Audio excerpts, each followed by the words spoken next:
Hello, my loves. How are you? I miss you all so much. I missed you all so much. How you guys doing?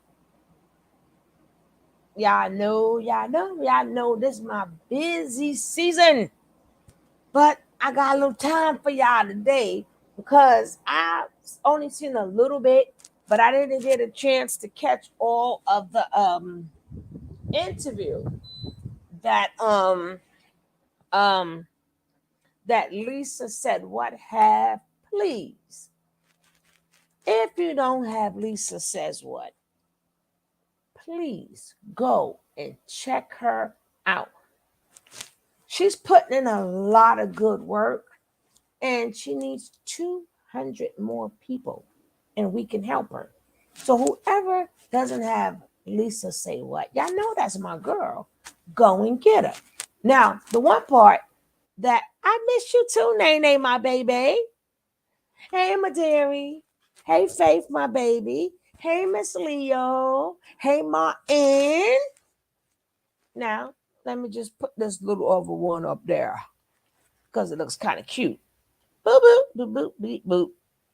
Well, it's going to be an open panel, but the only part I did catch is when she said, when I specifically said, because I was on Marwan's panel, and I specifically said, we don't know everything, and everything is not presented. And some things they withheld. And y'all told me, no, She did. I'm like, nah. They don't tell you every single thing. So what they showed us and what they actually have is things we don't never know everything. Every time I say something, I'm always in the wrong. Hey, what's up, my sister Molly? I mean, I'm like, no. So let me explain something to y'all before we even start. And I cannot tell you enough that nobody has the right to tell a woman what she's supposed to do after she has a terrible encounter. Nobody can tell you how to feel, right? Nobody can tell you when to tell. Nobody cannot say that you got to remember when you're violated, and sometimes you can be violated over and over and over, right? But sometimes it gets to the point that people are familiar with it. And then it gets to the point to whereas I had enough. I cannot do this no more. I cannot have you abusing my body anymore. Hey, Coffee. Hey, Leslie. So when I heard that one little part I heard, but I had to get back to doing me. So I will not be officially back to Tuesday. And then after that, my program start. So y'all know for the month of July and August, I'm going to be coming in periodically, maybe giving you like an hour or two. Then right after that, we back to the long drawn out videos. And no, I don't really know what's going on and none of this stuff. I only get bits and pieces. I have a lot of catching up to do, or I just maybe don't catch up. I maybe just ain't gonna catch up. I may cover some of them things, hopefully, but I don't have the time for it right now. Okay, so but I do want to discuss it because I caught it at that one part when he said that sometimes the victims say stuff that they don't mean at the moment. I gotta remember, people mind. If you looked at her in that video, which nobody spoke upon, they talk about, well, she didn't say bait. She didn't say bait. People are confused. Their minds are messed up. Hey, Missy, their minds are messed up. It's a lot of things going on. And for females to not even consider what somebody might be going through. People could be a lot of things. But at the end of the day, Y'all gonna have to pick and choose who's the best liar. Y'all gonna have to pick and choose who's the worst person. Y'all gonna have to pick and choose who is capable. I told you these things before. Hey, Miss Doubles.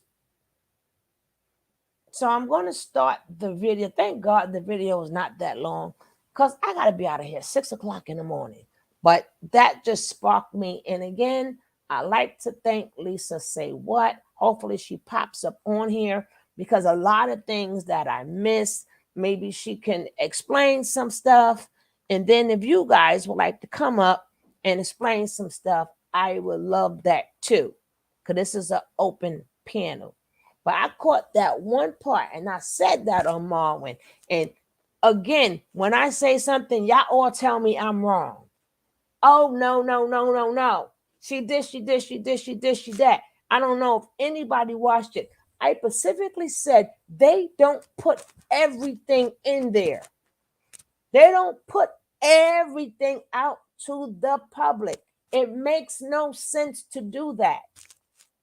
When they're trying to create a case, they're not going to help you get yourself out of trouble by giving you all the information. And there had to be some information that we don't know for even for them to take the case.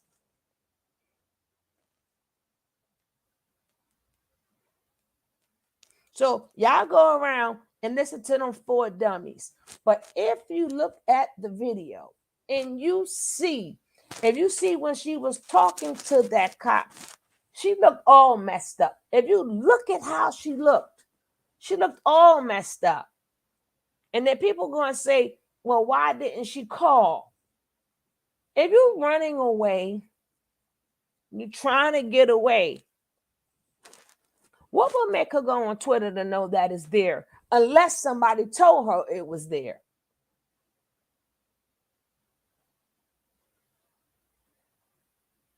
And if you did the video while she was there, why you didn't put it up while she was there? Why you didn't tell her you was putting it up and you did not get her permission?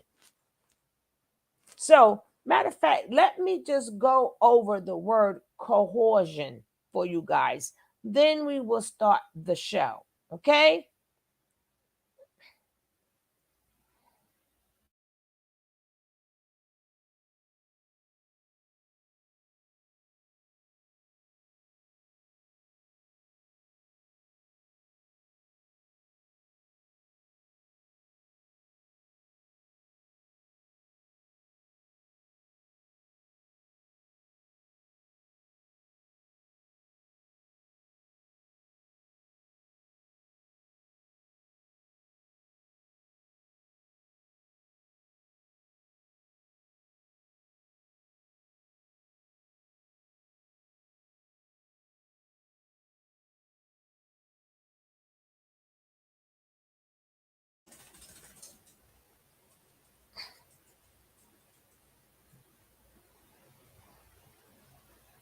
But I think that Lisa Said What did a phenomenal job, and um shedded some light.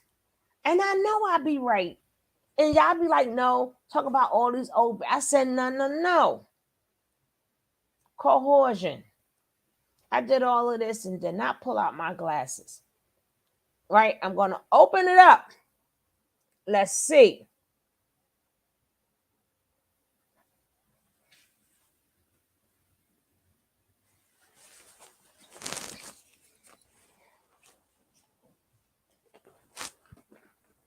I'm just getting my glasses. I should have had them out. I know, I know, I know.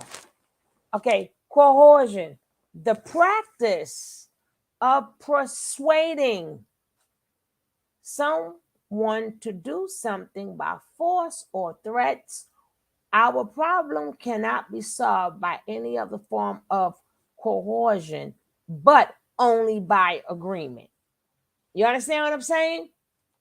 The problem cannot be solved without only by agreement. Okay? What is an example of coercion? A, if a threaten to hurt B if doesn't give his son C. Okay. B believes the threat and C the money. The agreement is believed to be coerced. A man is captured by the okay. What are some types of coercion? Threats, influence. You see the key word? Threats, influence, and behavior. Does Nature Boy give threats? Yes. Can he influence people? Yes. And by behavior. So we'll break down the influence part and the behavior part afterwards. Okay? What does it mean to coerce someone?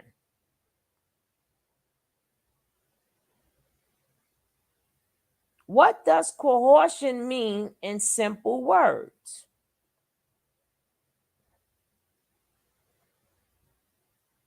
Well, that's the use of express or implied threats. Well, we will find that out at court, right? What are the four categories of coercion?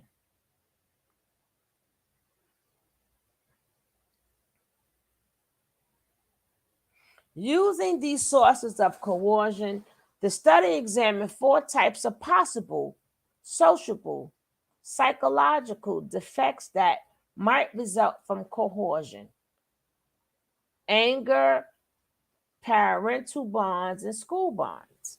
Okay? What is the most form? Okay.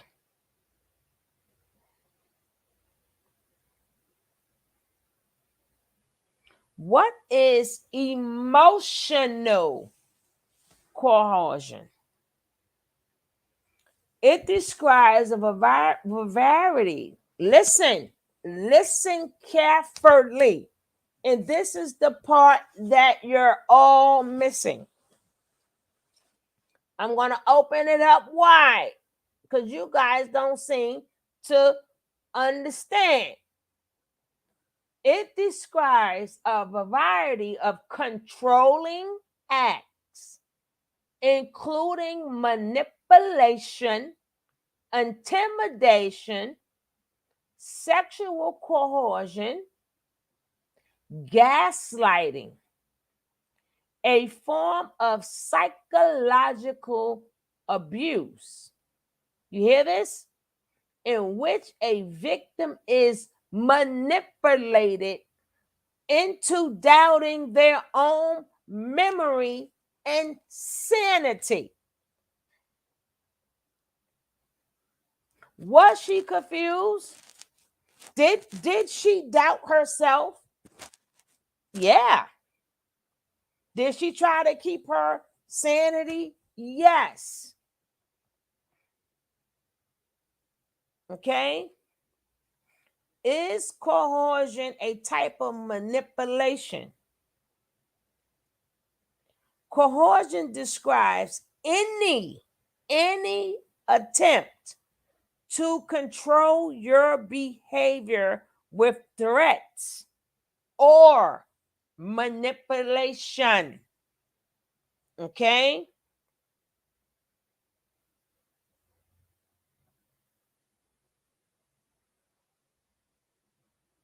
What are the methods of coercion? Listen, this can include intimidation.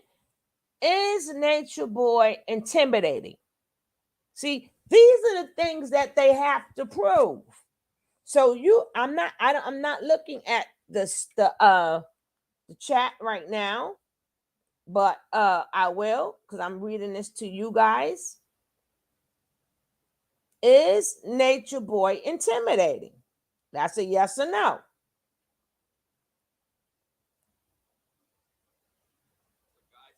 Right? And threat, he does dub threats. Listen, assaultive behavior or physical force, the use of alcohol or other substances, the use, listen, the use of power imbalances created by social status and systems of discrimination, physical size or strength or ability, persistent pressure to wear down the survivor. You hear that? She said, I kept saying no. I kept saying no. Persistent pressure to wear down the survivor. Right? Now, we're going to get more into that because you guys don't seem to understand what coercion means. Right?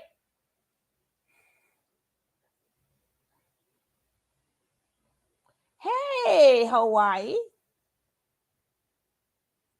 Wide open gaslighting was just about to say that, sanity, been there. I called his bluff and said, if I'm truly losing my mind, drive me to the psych ward. Please hit the like button. That's right. Please hit the like button. See, you guys are for see, you don't want to look at what these mean. And sometimes people are coerced to do things and do not realize it. And sometimes when you're trying to make it out alive, you don't have the right state of mind. The nerve of women to not think that if it been said before about Natureboy, about Mr. Alihiho, if this was never said before about him, and she was the only one who said she was violated when she left, we could be like, eh. And then somebody brought up that he beat the other ones, but he didn't beat her.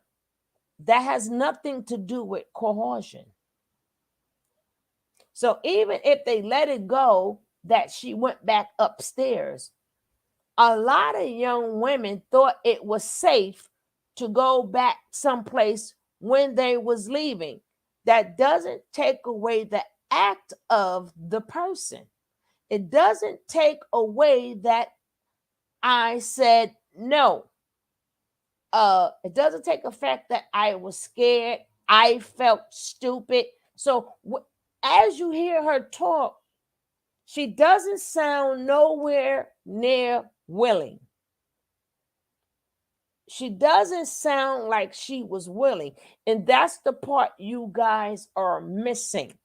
Yeah, even though she said, oh, we made love. But if you listen to the whole thing, she's telling you all the trauma that was going through in her head. That does not sound like a willing participant. Yes, he beat her up mentally, right? So we're going to start this video. I'm going to put the link in. If anybody not scared and they want to discuss it as it goes on, we can do that.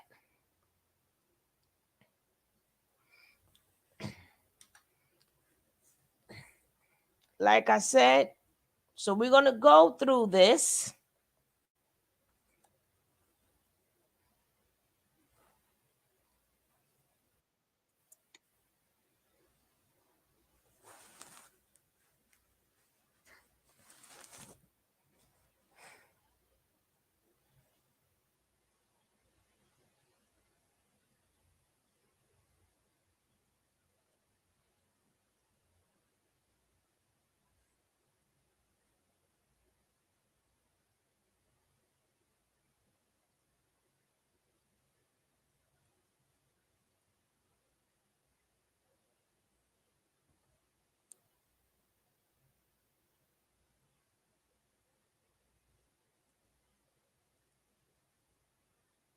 You, Mo, you're here.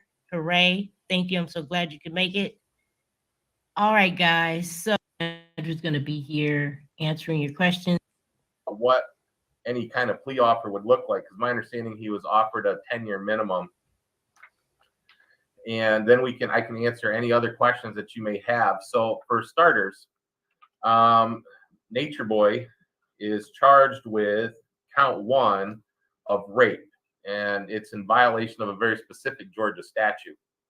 The rape allegation it involves a penalty, a maximum possible penalty in Georgia law can include the death penalty. Whoa. And so it's really serious. Now, I'm not sure a death penalty for rape would be considered constitutional under the Eighth Amendment. A number of states that have tried to enact that penalty for rape have had those struck down. Mm-hmm. But the statute also provides for a penalty of up to life in prison without the possibility of parole, what we call natural life, or the court can impose what is known as a parolable life sentence, where you're sentenced to life, but you have to serve a minimum of 25 years before you're eligible for parole. Now, that's when they say 25 to life. Yeah, 25 to life. Now, here's what that means. That means that it's 25 years is the minimum. And if you don't comply with what all the prison rules are, and if the parole board decides that they're not going to parole you, they can keep you and they'll just set you up once a year or once every 2 years for a parole review. And if you never make parole, then you keep doing that until you eventually die. And so 25, the lightest penalty if you're convicted under the Georgia statute, it's OCGA 16-6-1 subsection A. The lightest penalty, the very lightest penalty, is 25 years as your mandatory minimum. Whoa. So that means the 5-year, the 10-year deal was a sweetheart deal. Well, not necessarily. Okay. So let's talk about that real quick. So a 10-year minimum, meaning that you would serve 10 years before you're eligible for parole. It's less than half of the 25-year, but it's still more than the maximum penalty for count two, which is the false imprisonment. So that's a 1 to 10 year. And so let's just say you went to trial and you lost on false imprisonment, and you lost on the prohibition on nude or sexually explicit electronic transmissions, but you won and beat the top count, which is the R word. For purposes we can't say it, but if you lost in violation of that, but you won on the top count and you lost on everything else, you're still better than the plea offer. And so, because you would be sentenced to between 1 and 10 instead of as a mandatory minimum 10. And so that's where I can see, in my experience, and I've handled a lot of these types of cases, where it really comes down to a strategy question between what are our odds and probabilities. I always tell clients that I'm going to give you, like, if I try this case 100 times, what do I think is going to happen out of those 100 times? So I might say, look, 10 times we're going to win out of 100. 80 times we're going to lose out of 100, or some variation of that, where maybe there's a lesser included that you're going for instead of this particular statute requires a penetration. There's other statutes that don't require that, and maybe it's just a contact, or maybe that there's a lesser included where there's a different level of intent or coercion. And so what we typically see in CS, we'll call it a CSC cases, because that's the model penal code language, is criminal sexual conduct, is that there's 4 levels.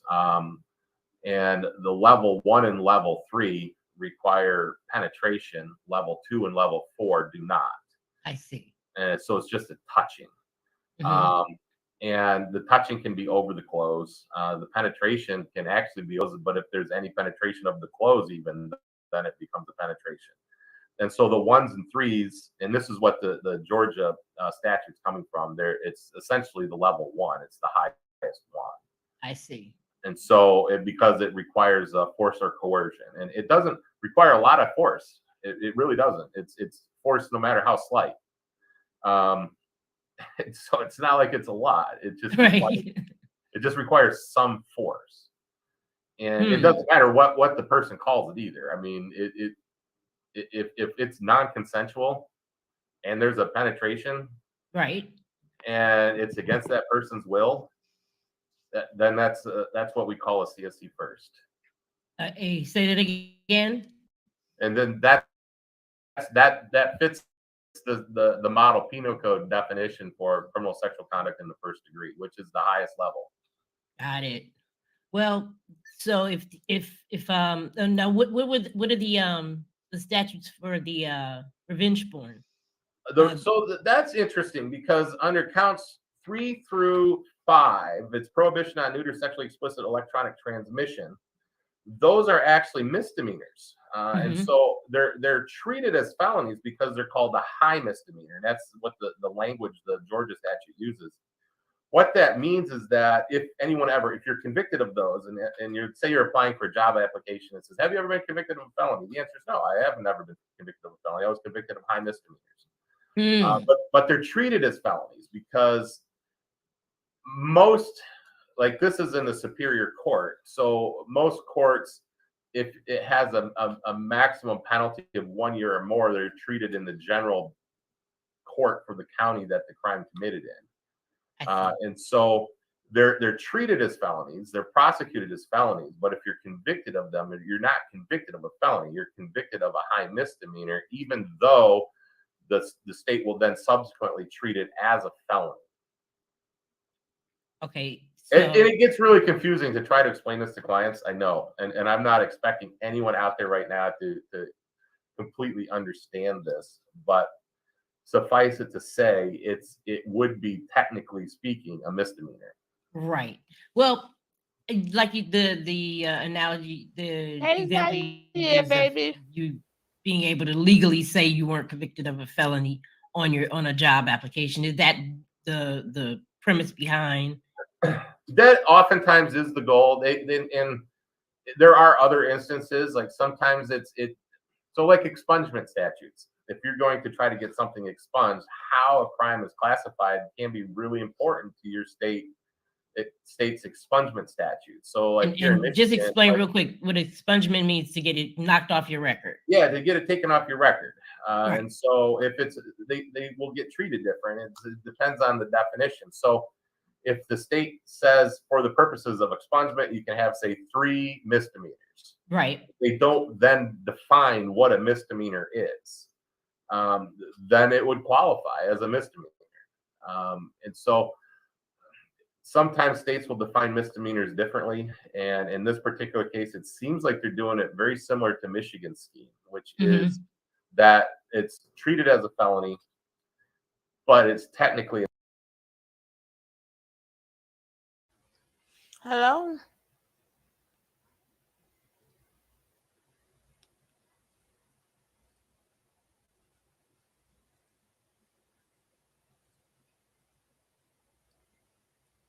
Hello? Goodbye.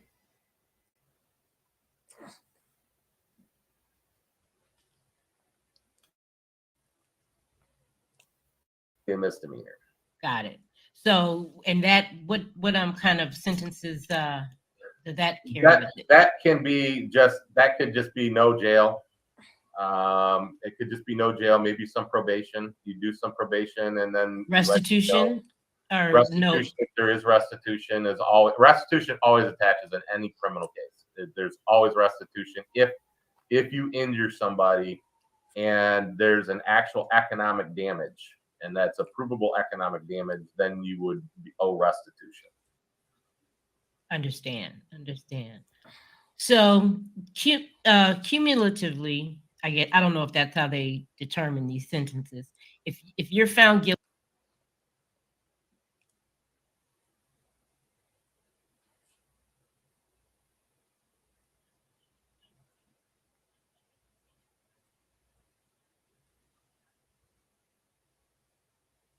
Hello?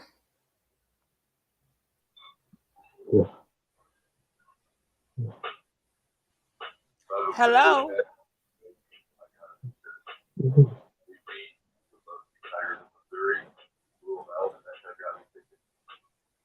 You got something to say or not?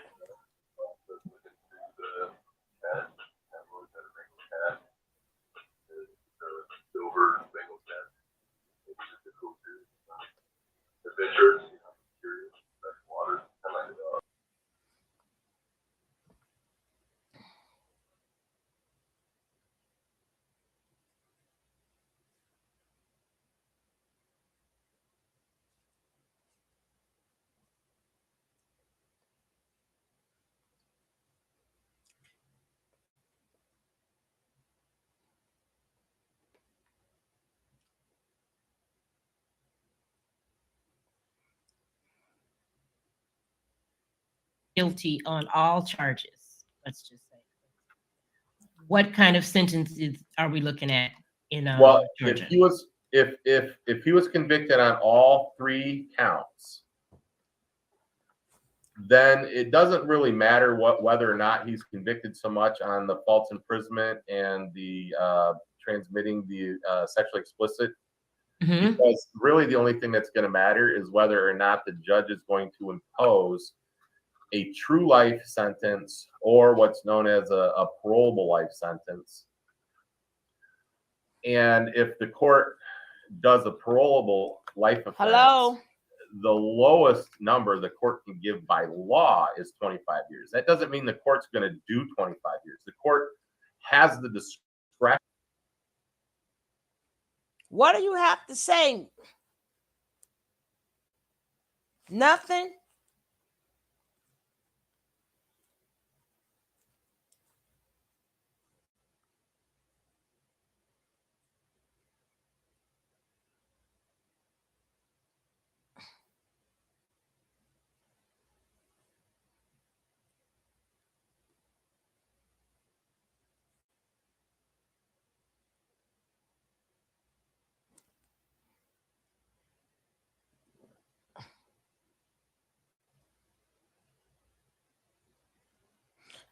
Yeah, I'm okay, but I got to put that there because you don't know if somebody's trying to spam your thing or whatever. So I just put something there. So if I don't know the name, hey, loved ones, when I don't know the name, I put something there to block just in case they try to like expose themselves or something like that. I need to see the person. So I put that there so they don't spam the channel. Okay? All right. Now, let's get back to action.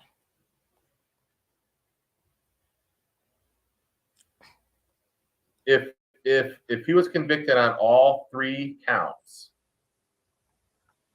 then it doesn't really matter whether or not he's convicted so much on the false imprisonment and the transmitting the sexually explicit, Mhm. because really the only thing that's going to matter is whether or not the judge is going to impose a true life sentence or what's known as a parolable life sentence. And if the court Hey, D. does a parolable What's up, life baby? offense, the lowest number the court can give by law is 25 years. That doesn't mean the court's going to do 25 years. The court has the discretion to do more.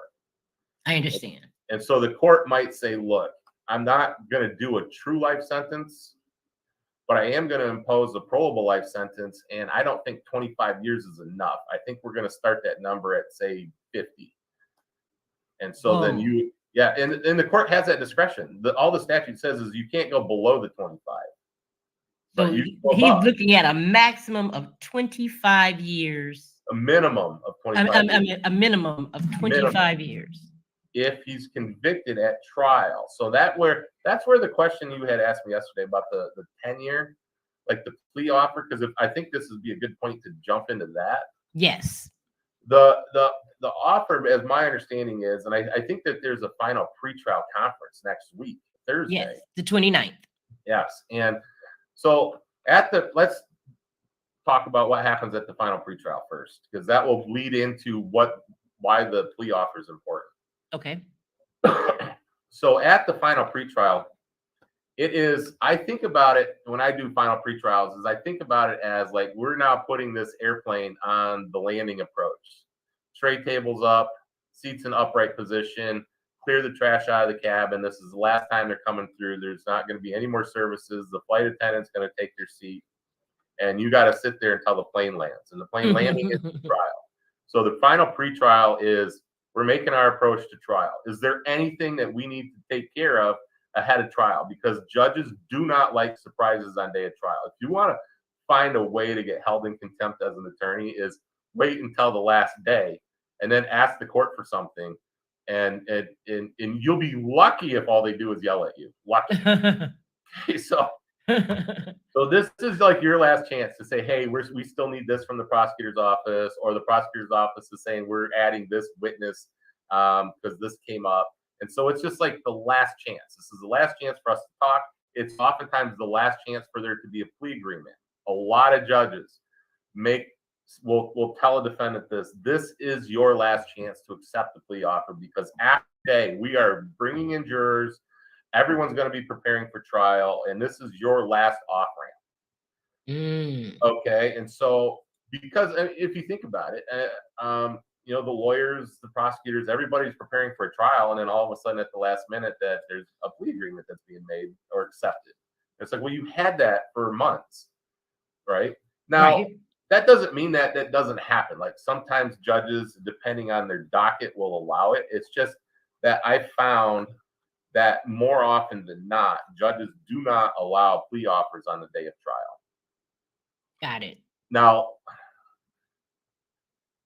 depending on where you're at, like I'm here in Kent County, it does happen in Kent County because what judges, not all of them, but some of them, and we've got a fairly large population. So there's about 1 million people that live in Kent County, and so we've got Kent County, Michigan. What's that? Kent County, Michigan, correct? Kent County, Michigan, which is basically Grand Rapids and the surrounding suburbs. Okay. So in Kent County, Michigan, we got about 1 million residents, and we've got we're not a high crime area, but we've got a plenty of crime. And so it's not uncommon for a circuit court judge to schedule. I've had the most I've ever had scheduled where I was number 9th on the list.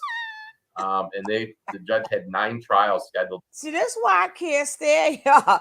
This is why I can't stand y'all. I knew someone was gonna make me have to mute the thing, because so he no more Nature Boy, right? Nature Senior, right? I can't stand y'all. Y'all stupid. Oh man.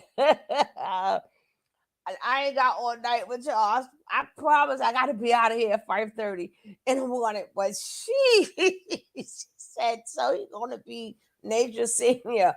Bye. Somebody take Zaire phone, please. Thank you kindly. Thank you kindly. For Monday morning.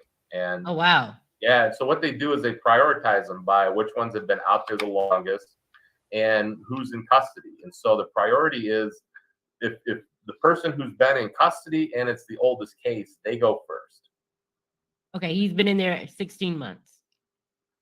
Yeah, if he's been in jail for 16 months, my guess is that he's now pushed up against the speedy trial rule and that they're going. Like yeah. This is happening. We're either having a trial or you're taking a plea at the pretrial conference or the final pretrial. And so the offer that's being made is that he pleads to count 1, and I don't know what they're doing with the rest of the counts, but that he pleads to count 1 and he would serve a mandatory minimum of 10 years.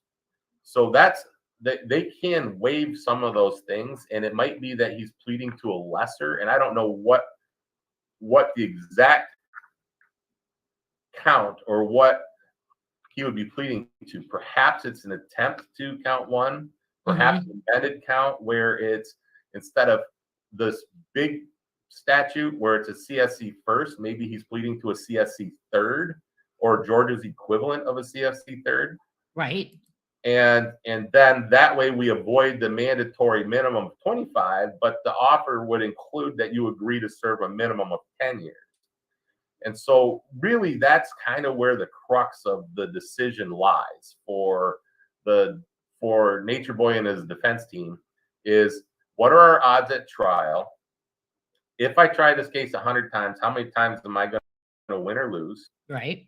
What are the numbers? If we go to trial and lose, what's the number? And how does that compare to what the plea offer is? And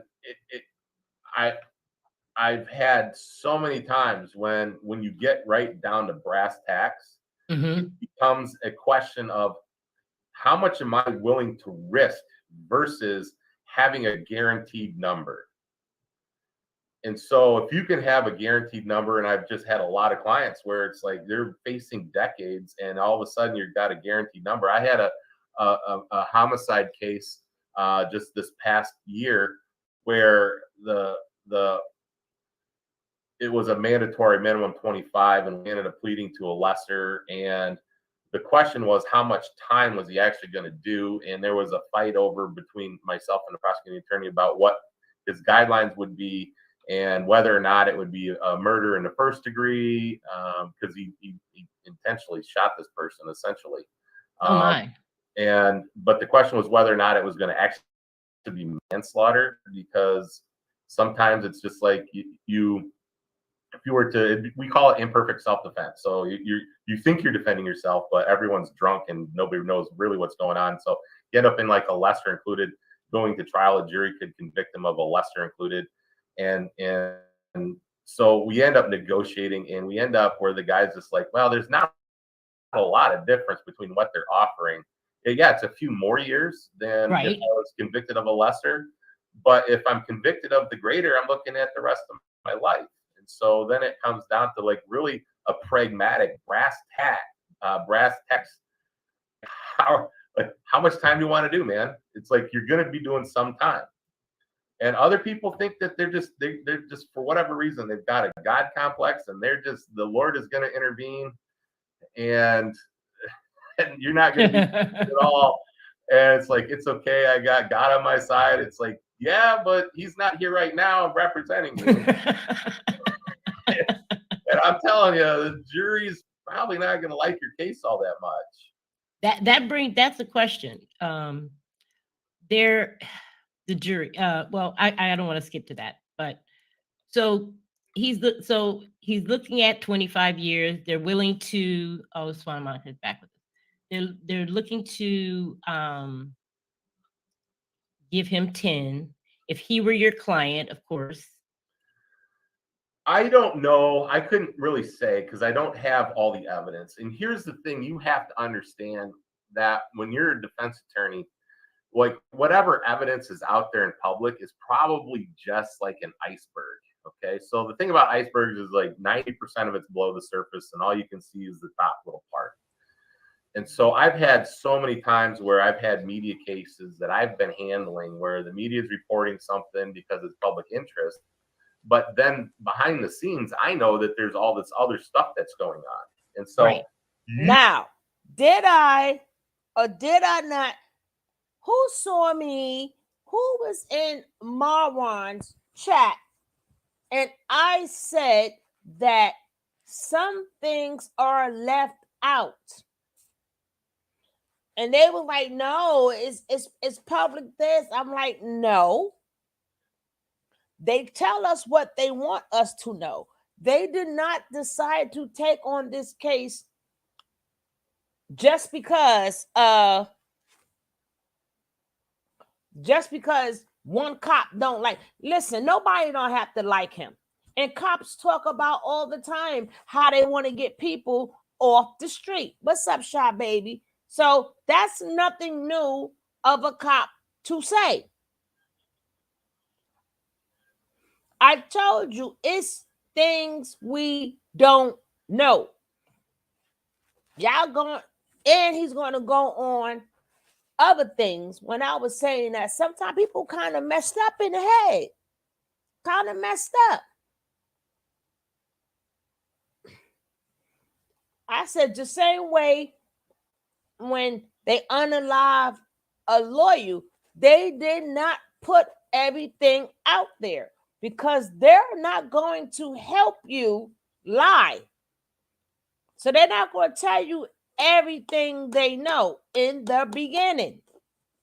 You will find that out at the pretrial. You're going to find these things out. So saying, oh, well, the cop said this. Yeah, they don't never show all their cards. What's up, Big O? They never show all their cards.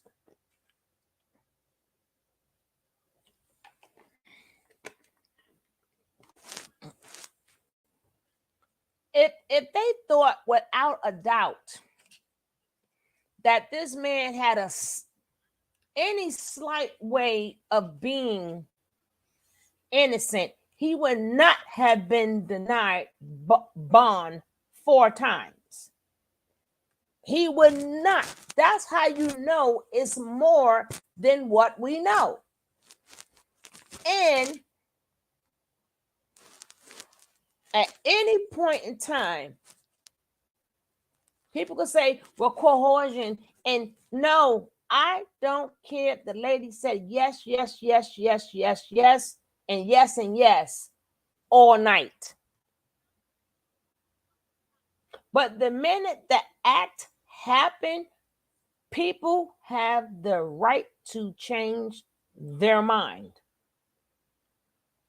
If you wine them, you dine them, and they were like, yeah, I'm going to give you some. They could have been plotting you on. But when it comes down to the act, if that person says no, it don't matter what they call it. They said no. I don't want to do this. And then when I specifically said, and this is the part you guys are missing, and y'all kept saying they are not credible people. I don't know what he says on here. Remember, that's the only part that I caught. But if you're saying they're not credible people because they're in the code, then the information that they're telling us now is not credible.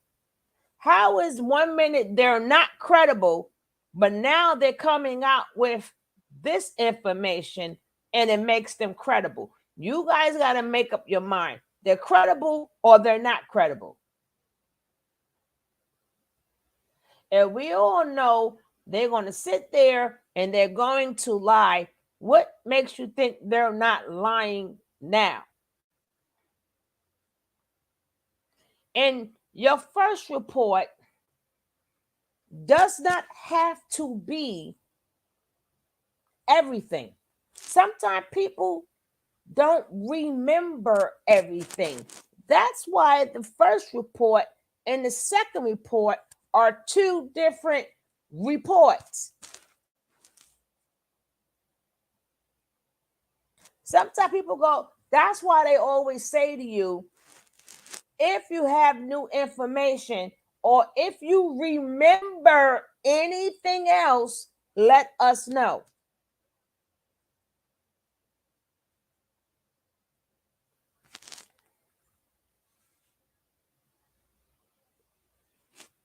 According to her side of the story, even if she let the Uber go, she felt threatened. Even if, let's just say she didn't feel threatened, right? But she went up there, as she said, to say the word goodbye. That's fine.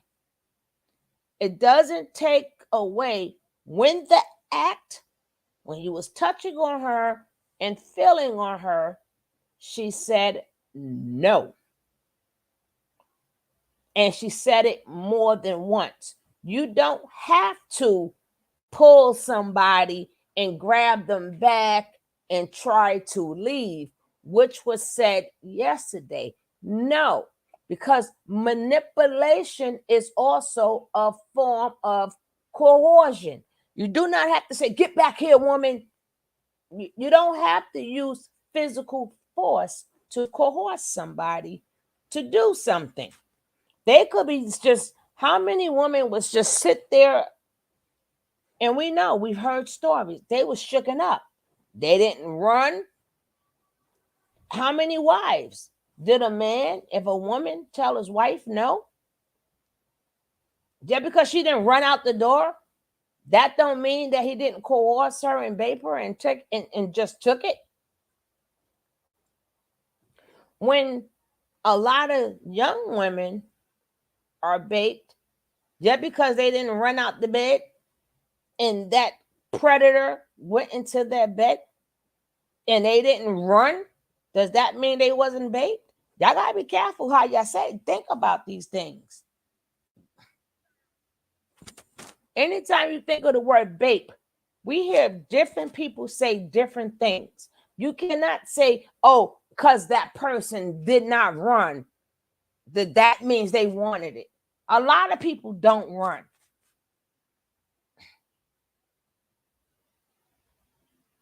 She ain't the first one that just didn't run out the door. And if she would have ran out the door, then what? If she would have ran out the door, then what? Y'all forgot that part.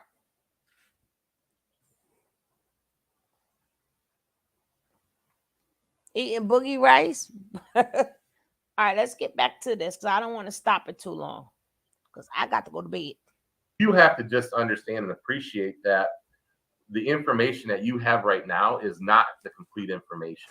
You see? And you're not going to know until there's a trial, or someone after trial is able to get stuff through FOIA if there's not a trial, to what is actually out there.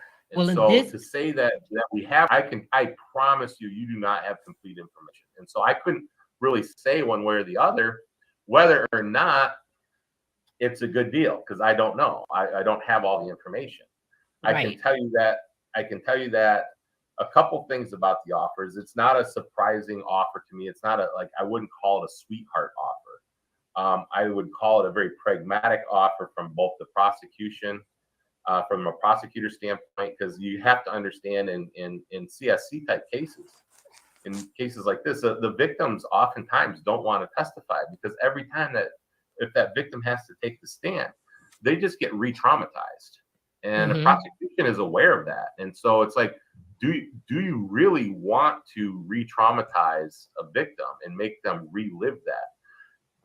Conversely, going to trial on a CSC case, and if you lose, the judge understands that you just re-victimized that person in front of a jury of 12. And they are going to absolutely smoke you. But I can't think of a single instance where somebody who went to trial on a CSC and lost did not get absolutely hammered because you just made the person who you victimized in the first place go up and talk to complete strangers about how you victimized them.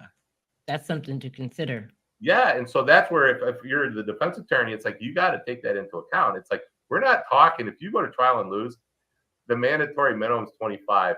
I doubt you're going to get the mandatory minimum if you go to trial and lose. You are going to get smoked. Okay, so this case, like you use the iceberg analogy, this case is more like a big brick wall staring you in the face because it has a mountain, Everest of evidence or evidence you could use at trial pertaining to his conduct. You've had a glimpse of Natureboy. Yeah. And he's virtually admitted, he's on tape saying that he's violent, that he likes to choke women. Yeah. No. The worst client you can have is a client that wants to put everything on social media. Exactly. It's like, and why are so you the whole this? Yes. So stop putting it out there. And he's going live. He's gone live up in and been online even while he's been incarcerated. So I mean, he's like a spigot of information that is just a fire hydrant, actually. Well, I was watching. You sent me the link to the bond hearing. It was really funny. It was that the prosecutor's like, "We know this is all going to be on YouTube at some point in time." Exactly. Like, yeah, post everything. Stop posting all your stuff. Stop saying stuff. Everything you put out there is going to be used against you, and they're going to construe it in the worst possible way.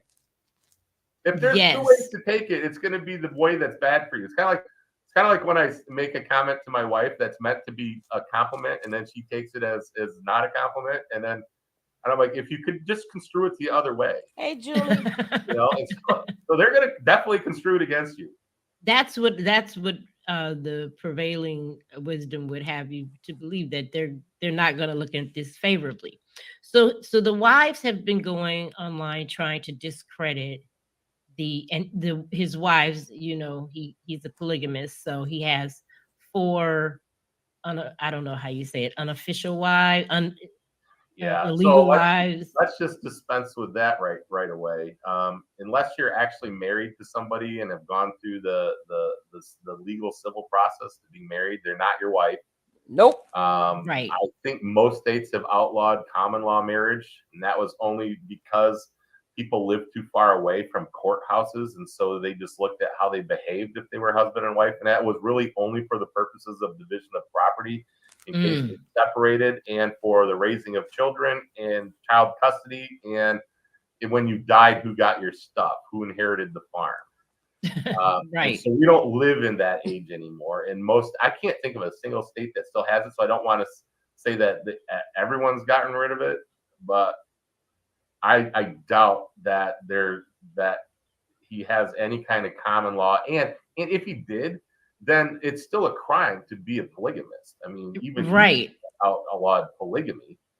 And so there would be separate crimes. And so when they say wives, what they're talking about is just a polyamorous relationship with a number of women all at the same time. Exactly. God damn. But I don't condemn it. I don't care. It has no skin off my teeth. That's I don't care if that's how they want to live. It's just like, just don't call it wives. Right. There are also co-defendants in the drone case, which we'll get to at some point. He has had contact with them, and he's kind of dictating to them, this to go out and make these videos that contradict the statements made by the victim. They also released the discovery to the public. The victim making the police report, the victim talking with investigators. I don't think that's illegal. You could tell me if it is or isn't. Well, okay, so we can talk about that for just a minute, because one, let's just assume for the sake of argument it's not illegal. It's incredibly unwise. If I was his attorneys and they were doing this, I'd probably want to get off the case, just simply because they're making my life a lot more difficult. Or I would just be like, look, you owe me another $100,000. There you go. I'm not putting up with this, right? So by going out and there's laws against interfering with witnesses, and I've handled cases like that before too, and the penalties can be very severe because you're interfering with the administration of justice. And so if you get caught witness tampering, harassing witnesses, and then when you come into court, and that all you're doing is adding to the credibility of the alleged victim, because that you just ask, the victim is going to get asked by the prosecution, and did he send people to try to get you to change your story? Yes, he did. He sent all these people to get me to change my story. And are you changing your story? No, I'm not changing my story, because that's what happened. Think about what that does to her credibility. Right. It boosts her credibility 100%. And so they're thinking about it backwards. For whatever reason, they think the case is going to be tried in social media. It's not. The case is going to be tried in a courtroom with jurors who've been hand selected, who didn't look at any of the social media. Right. There's been a lot of that. So when he was arrested in April of 2022, he called from jail that evening, and he tells one of the cult members, go and talk to her. And the cult member that he was speaking to didn't say, okay, I'll do it. He just said, why, what do you want me to talk to her for? And he gives some explanation. Do you believe that that is, I mean, the judge has ruled that uh, tampering with the witness, obviously they're not charging him with that, but do you believe that would be one of the main causes why he's been denied bond 5 Yeah, years? no, it's that look. So it may not be tampering. And again, I don't know the elements of Georgia's tampering laws, and so I couldn't tell you. Every crime is made up of elements, and I don't know what their elements are. But almost every single time where there's an individual who's a victim of a crime, there's what's known as a no contact order as part of their bond. Right. And the fact that he didn't take, the fact that he violated the no contact portion within a day. I mean, think about the safety of the victim. What is the judge supposed to do? Let the guy out, and then all of a sudden she's Missing. Yeah, Right. and it's like, well, wait a minute. And then I'm the cause of that. Most judges are elected, especially at the state level. They want to keep their seat. They don't want to. They like their job. They want the voters to keep voting for them. And if they have a reputation for letting out guys who's going to kill people, well, you're not going to be on the bench very long. Very good. Yeah, that's what I was thinking. Nature. Swana Monica, you had a question about that. Why he was? You there? I thought she was there. Yeah, that was her main question. Okay, someone is asking if they're going to do a RICO case, and I think that Andrew doesn't have enough information but the RICO would stem from them being a criminal enterprise, I would imagine, because they are a cult. And well, okay, so that's going to be difficult. I get the question, right? Like, are they swindling people? Are they acting in corrupt purposes? The problem is the First Amendment, and can be even marginally construed as a religion or a charity. People have the right to free association and to donate money, and the court has held that money is speech. And if I give money to something, then presumably it's because I support it. Right. And so, one, it would be hard to find a victim to say, hey, when I gave the money, I thought it was one thing, but it was really something else, and they got it by fraud. And if there was like a bunch of fraud that's out there, but if the fraud is based on their sincerely held religious beliefs, then it's not really fraud. It's just they just believe something that's nonsense. Exactly. And I think that's the case. And you'd be hard pressed. I mean, if this guy's going down on a bunch of charges, the federal government's probably not going to be all that interested in it anymore. That's what I was thinking. If they even were ever interested in it in the first place. I think that the main objective was just to get him off the streets and break up his cult and stop the abuse that had been happening. I mean, I don't know if the police in the interview and the discovery, they were adamant that, hey, we've been trying to get this guy for a while. We see him pop up on social media. He's vile. He's vulgar. There's a lot of allegations floating around, him, that it's alleged that he beats women and that he's sexually assaulting people. So he was, I believe the Georgia, the DeKalb County Police had been to the house up to 78 times with people reporting them. The online critics, as they call them, and just observers of this fiasco have, they called from when they called and reported him on everything he did on social media. So they were notifying the cops, as he would go. So the RICO case would not hold up, I would imagine. Yeah, like I said, it would be tough because it's all based on a religion, and these people are giving them money and they think it's real. It'd be like if donating money to, I don't know, make up something and ask people to donate money to it, and as long as it's you sincerely believe it and you're doing it too, okay, these people are just crazy, but it's not fun. Okay, so Marquise Dillinger had a question. If you don't mind, we'll take some questions. Yeah. Can a prosecutor use a plea offer to provide relief for an overly harsh sentence? For example, where minimum sentencing required will impose a longer sentence than reasonable. Yeah. So the prosecuting attorney, the short answer is yes. Prosecutors will routinely offer plea deals because their job is more than just prosecuting criminals. Their job is to make sure that there's an interest of justice factor. So what promotes the interest of justice? I can give you some good examples. So let's say you've got a young man or a young woman. They come from a very troubled home. They get caught shoplifting or whatever, and they've got a bad, circumstance. Yeah, we could prosecute them to the fullest extent of the law. Some people would argue that you should, but the prosecuting attorney also has a separate job, and that is one of the oaths that they take when they take office is to provide justice. And sometimes justice doesn't come in the form of punishment. Sometimes justice comes in the form of what's known as rehabilitation. Like, let's rehabilitate this person. What's the problem with what's going on, and how can we address it? Oftentimes, that's what probation is designed to do. So, if somebody's being offered a probationary sentence Hey, love. on a reduced charge, it's because the prosecuting attorney or the judge think that, hey, let's try to solve the problem. I can't even tell you how many young people I've represented where they just come from a bad background. They've never had an opportunity. They don't really know the right way to do things. They've been taught their whole lives to do it one way when they really should be doing it another way.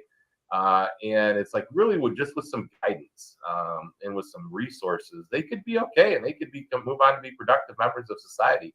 Ultimately, at the end of the day, the best result is that they become productive tax-paying citizens who go on and get married and have their own children who become productive tax-paying citizens.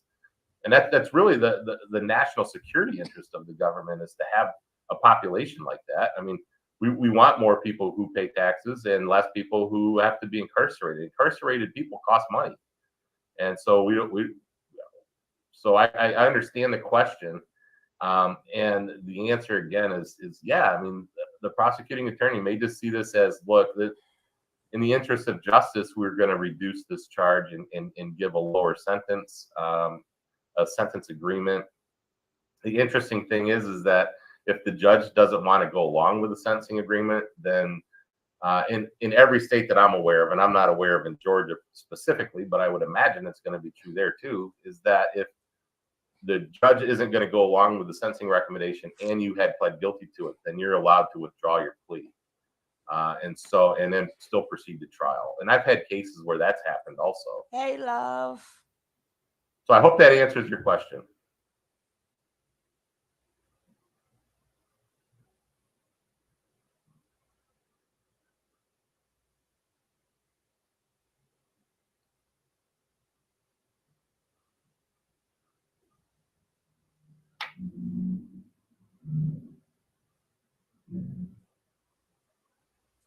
Did I lose you, Lisa?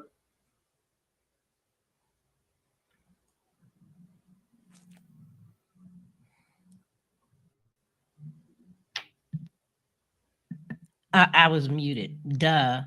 I do that once an episode. Girl, Well, I know. That's okay. I do the same thing. I call that a fat finger. It's like oh, well, I definitely have the fat finger.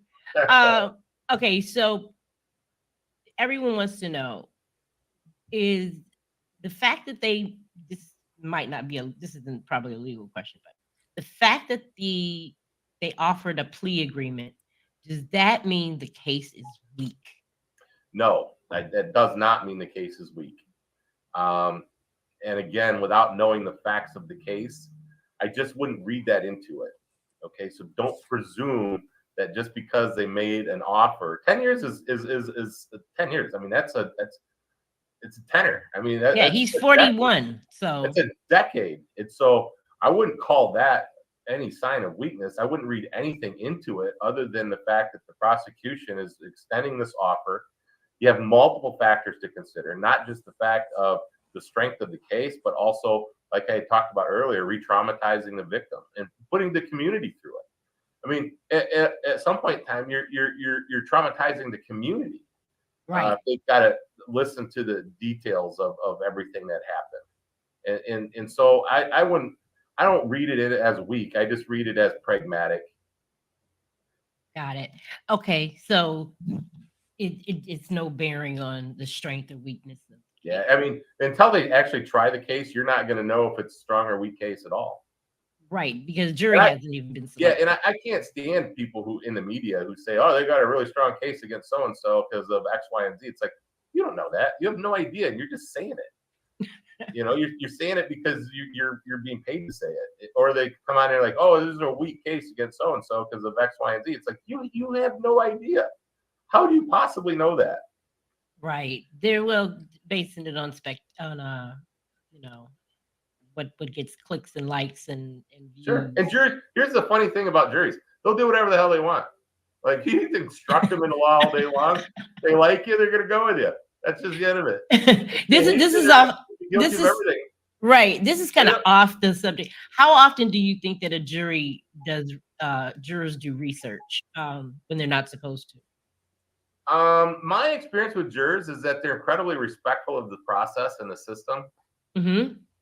And so I would be surprised if anybody did any research whatsoever. Jurors are specifically selected with that in mind. They're typically asked if it's a media case if they're aware of it. What I'm surprised by is how oftentimes I've had a media case where it's been like all over the local news, and then you show up for jury selection and nobody in there has ever heard of it. Ah, so you And they're never like, "What are you know. talking about?" I'm like, I think most people just go through their lives oblivious to what's going on in the media. Absolutely. Yeah. I mean, there's some people like me who are glued to Yeah, news 24/7. yeah. I asked my wife; she intentionally doesn't watch any news or television. If it's not some white person revamping a home, she doesn't watch it. Hey, nothing wrong with that. Those are some Well, of my I favorite know, but shows. it's so funny. And I'm like, "Have you heard about this or that?" And it's some big national news, and she's like, "Oh, what are you talking about?" And I'm like, "Ah, okay." What And do I, they say? Ignorance Yeah, is Julie. bliss. ignorance is Uh-huh. bliss. She's like, "Yeah, don't worry about it. It doesn't affect me." It's like, okay. Nope. But I am continually amazed by how oftentimes jurors will have not heard anything about a highly publicized case. And so it wouldn't surprise me at all if you ended up with a bunch of jurors who are very serious people. They're selected to be that way. I select them to be that way. I want people who are going to be critical thinkers, who are going to follow instructions. And at the end of the day, you typically jurors get it right. I More often than not, they will acquit if Hmm. it's on the bubble because they understand that they will understand the burden. Um, and so that's a consideration the prosecutor always has too. You could have the most airtight case and the jury just doesn't like it. And they're like, we're not going to convict this guy. I had a guy one time, he insisted on taking a witness stand, confessed to the whole damn crime on the witness stand, and the jury found him not guilty. And they said, yeah, we knew he did it. We just didn't want to convict him. And it was like, Whoa. all right. The prosecutor was so mad. And it was like, okay. Like, let him go. We liked him. Yeah. That's funny. Okay, so we have a lot of questions about Stockholm syndrome and coercive control. And how do you believe that the prosecutor is going, I mean, the defense attorney in this case, how do they navigate that with, since the victim was in a cult and he was the cult leader? Well, all right. So, like, how the problem you're going to have as the defense is that anything that this person will testify to that's in your favor, the prosecution is going to put a lens on it. Well, of course they're saying that they're in a cult, and it was hard enough for them to come forward being in a cult, and it took a lot of interpersonal strength to come forward. And this actually goes back to like why it was so unwise to try to pressure her, Duh. because by just standing her ground, she becomes very credible. Mhm. I know that one of the things is that they got her to say that they were just making love. Well, Right. okay, that's one way to describe sex. Mm-hmm. And so it could be that she's just using that as a euphemism, a polite way of saying the R word that we can't say on YouTube. Right. Okay. And that's how, if I was the prosecution, that's how I would spin that. You hear that? Mm-hmm. And You hear as that? the defense attorney, I'm like, well, you said you're making love. And yeah, because I didn't know how else to say it. Like, what do you want me to say? And then if she's coached, she's going to come back with an answer that they are not going to like. Mm. And Mm-hmm. I've seen that happen where a coached witness, because the prosecutor knows, like, to expect certain lines of questioning. I mean, everybody who's been doing it long enough knows what's going to happen. I mean, this is not a secret. And the unexpected is when you don't ask the follow-up question. But some people just can't help themselves. They're going to say, well, you said you're just making love. Well, I didn't know how else to describe the specific sexual act. And the jury will, like I said, will hate them for even asking the question. Ooh, That's another thing. And then this may not be able to. I think I will rewind that because I said that too in my previous videos. I told y'all I done cracked the case. I can't tell you if I won the case, but I explained all of this. All of this I have explained. When something happens to you and your mind is in flight or flight, you are not thinking straight. And you may say some stuff. But then when you sit back and calm down and really think about what happened to you, then you can explain it better. And you are dealing with people who have done BAPE cases. You are dealing with people who knows about coercion. And if y'all remember, she did point out that she went to seek therapy. So if she went to go seek therapy, which you guys don't know, that would help her case. But again, y'all not seeing it the way it's for. Now, if Natureboy, hey Makita, if Natureboy did not have prior similar things that he have done, then I could say I don't know. But he has prior things, similar things he have done to other women.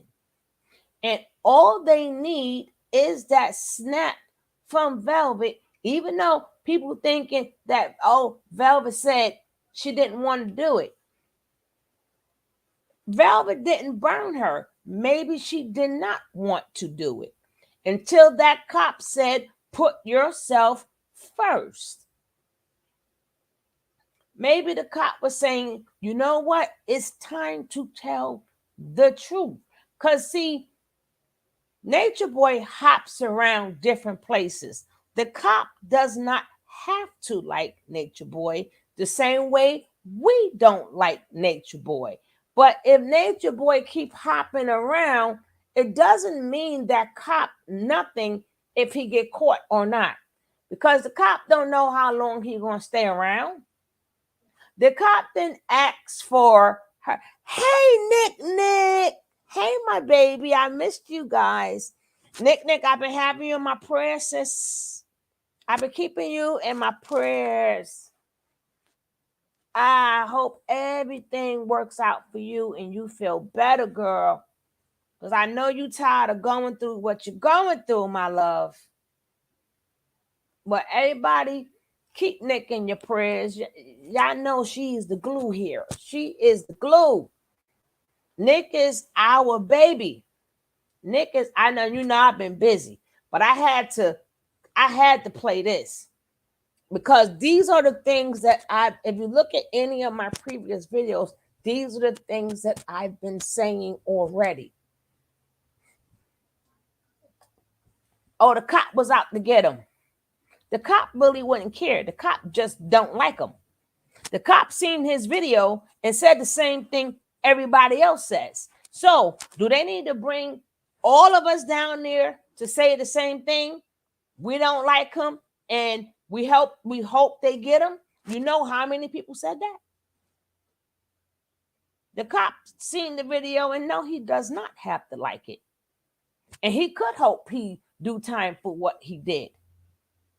That don't mean she's an agent and all this other stuff. No, because if she was an agent, if you seen her face with the video that they provided, the questioning was not done in the back room or something. Thank you, Julie. Oh man. Thank you, baby. I ain't get a super chat, a cash app in so long I don't know how to act. Thank you, baby.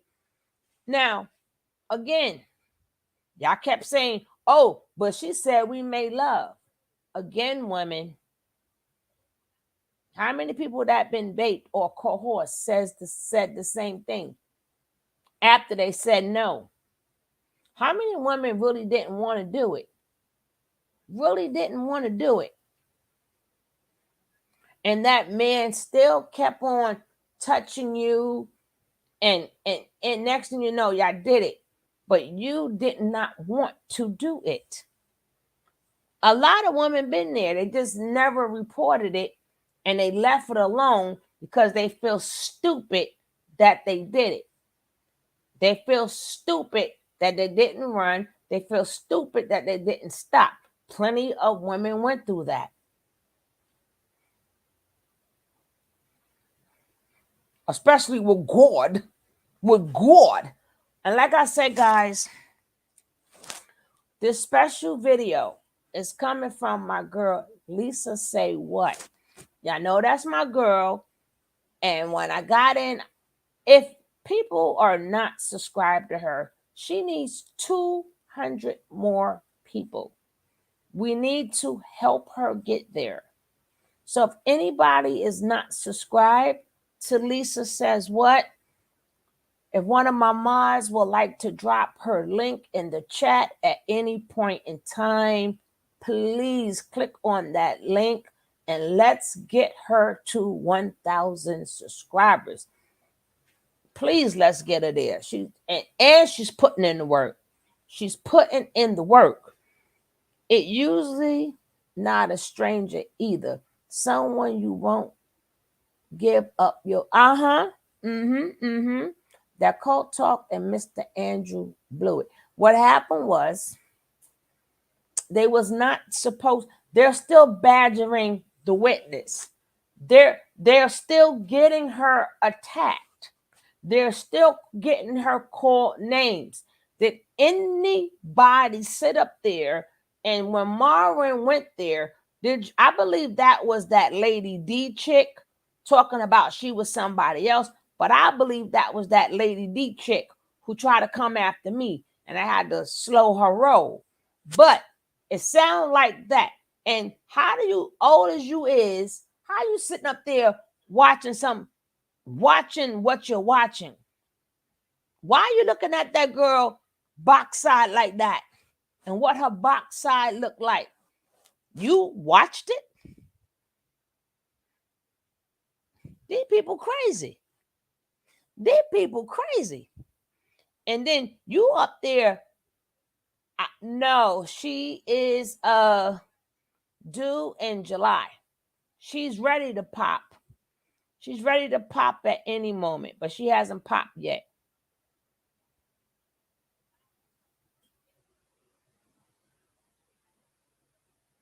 Andrew said they are messing it up for him. Yeah, because they should have shut it up. They should have shut up. But again, They don't understand you're still tampering with the witness by putting that out there, because now people are now attacking her. So that means the victim is still being attacked from what the drone sisters are putting out.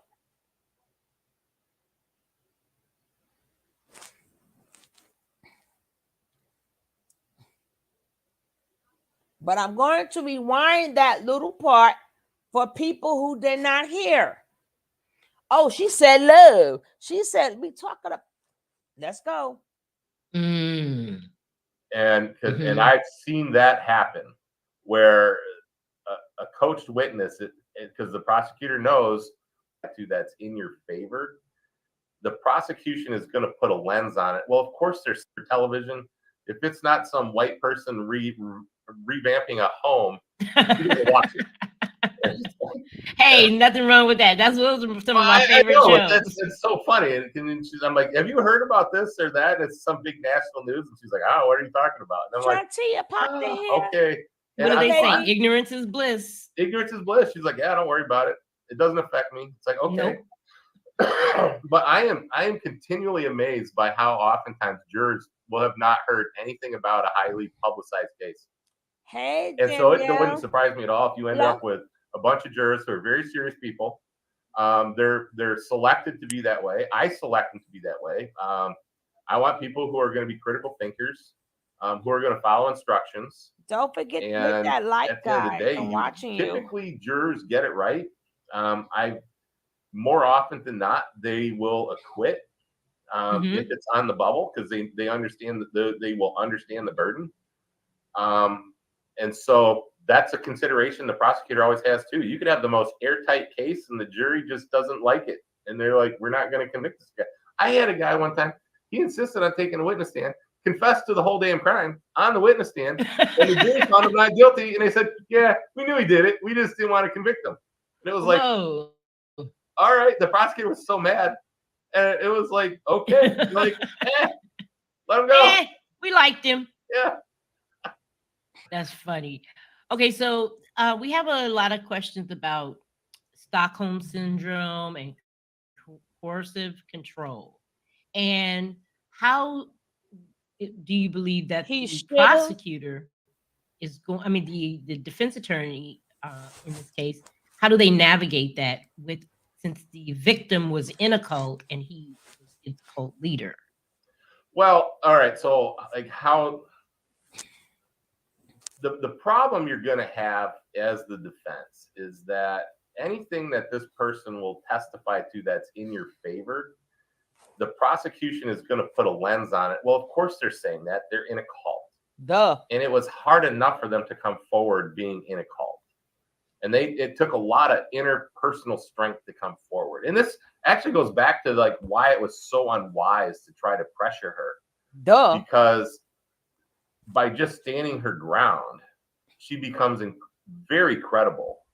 I know that one of the things is that they got her to say that they were just making love. Well, right. Okay, that's one way to describe sex. And so it could be that she's just using that as a euphemism, a polite way of saying the R word that we can't say on YouTube. Right.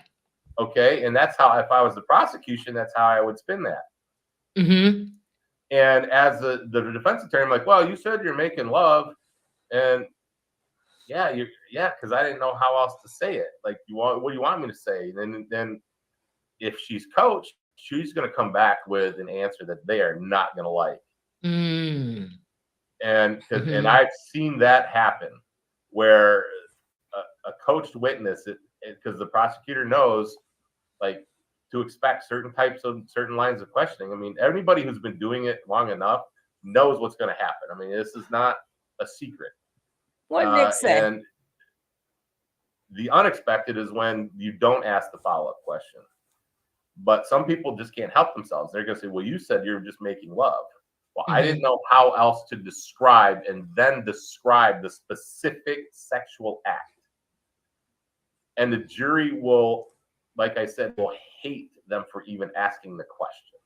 That's another thing. There, and this is may not be able to weigh in on this, but there are two defense attorneys, one male, one female. If you're lead attorney, would you would you allow the female attorney to cross examine the witness should she take the stand? Oh, I don't know them, so I think the I understand the question, and I have actually had co-counsel, female co-counsel, specifically to do the cross-examination, particularly in child CSCs. Mm. I'm a big person. I'm about 280 pounds. I'm 6'5". I come across as very intimidating, and so Oops. from me to cross-examine a child or a small woman or a young woman, I can come across as very intimidating. And so I've had co-counsel, female, that I've done that. I understand the psychology behind it, but more importantly, it's personality. And so when I have, if my goal always is to ingratiate myself with the jury to begin with and make it so that I am credible. Mm-hmm. I don't want to make them think I'm trying to pull a fast one ever. If I've got bad facts, we lead with bad facts so that we can just get it out of the way. And so I will, if I'm questioning a child or a young woman, is I will make sure that I remain at counsel table and not use the podium. Um, Mm. I will, depending on how credible they are, if they come across as not credible, then I will become more aggressive with them. Mm-hmm. I had one young lady once that I caught her in so many lies, and by the end of it, I asked the jury what they thought of her, and they said we didn't believe a single thing she said. Mm-hmm. And then I became very aggressive with her because then I was confronting her about all the times she had made contrary statements. Ah. But if they haven't done that, I will stay back at counsel table and I will remain seated so that I'm not imposing. I want them to feel free to talk and not have me put words in their mouth. And so if the female attorney, because I don't know them, if the female attorney has a bad personality for that, I mean, because sometimes people just have a Exactly, bad Coffee. personality for that, and I was very aggressive right out of the gate. So I don't know. That's a defense strat. It's a defense question that honestly you have to address. Mm-hmm. All right. Yeah, that was I forgot who asked that question. I think it was Sunny Earth Babe. Hey Sunny, thanks for coming in. Um, does nolo processe mean that the state does not have enough evidence to prove the R word? That is from Mr. Ghost. No, that doesn't mean that. That's kind of the same question. Yeah. So I saw that pop up in the scroll. I thought it's a good question though because it's something that's kind of one of these esoteric legal theories. Um, when the state can nully prosecute, let's start with the basics of the Constitution. Okay, so the state is the executive branch. Okay, so when we call them the state, they're not actually the whole state; they're just the executive branch portion of the state. The Mm-hmm. court is its own separate sovereign entity. And they are, so if you think about, we've got the legislative branch, the executive branch, and the judicial branch. The executive branch brings charges, and they alone decide what charges to bring, when to bring them, and how to bring them. They can charge and dismiss cases as they see fit. The only time they're not allowed to do that is if, for any reason, the court thinks that they're using it to try to gain an advantage on the defense for some nefarious purpose. Mm-hmm. It's called ultra vires. And so if the prosecution isn't prepared for trial and they dismiss a case and then immediately recharge it, that is a time where the court could say, no, you're not allowed to recharge it. You missed your final pretrial conference. You were supposed to be ready.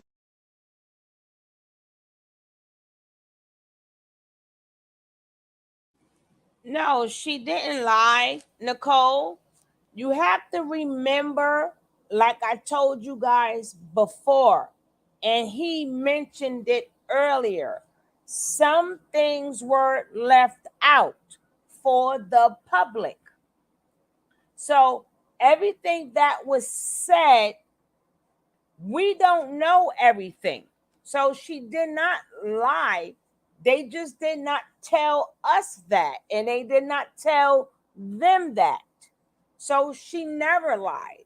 They just didn't give us the information because they're not going, if, and like I explained on Marwan's channel, if nothing happened and they pull you in there and ask you what happened, yes, exactly, Makita. Exactly. So if nothing took place, that's what you should say. But being that they don't know what was said, they said, I don't know nothing.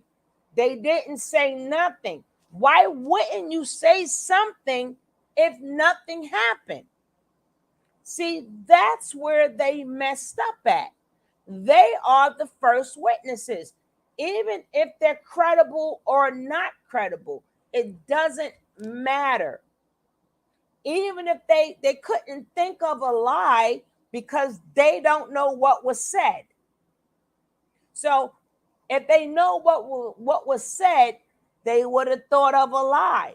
We already know they're not credible, but they couldn't say anything because they don't know everything that was said.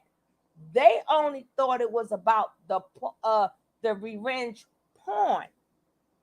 They left that out for a reason.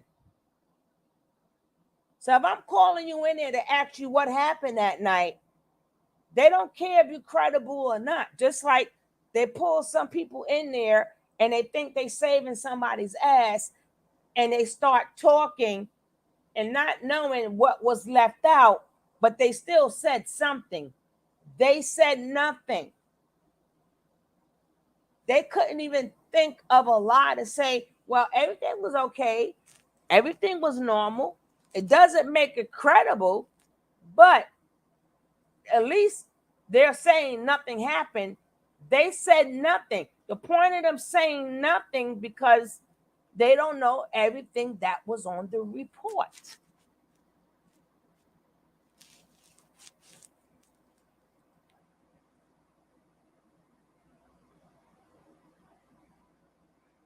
Well, you could think that is weak, but it's not. But it's not. It's not. Because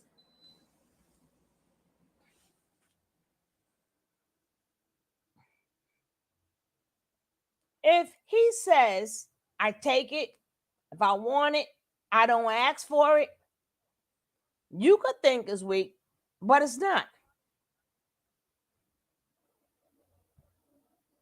And you're still intimidating the witness. And then they got people coming after her. Yeah, I heard the full discovery. The cop has every right to say the same thing everybody else says. The cop has the right to say, I seen the video. That man is crazy. I hope man is violent. I hope he get them. We all said that. What he has a right to say that. That does not mean he set him up. That doesn't mean that he the one made Natureboy call that girl back upstairs. Cop have nothing to do with that.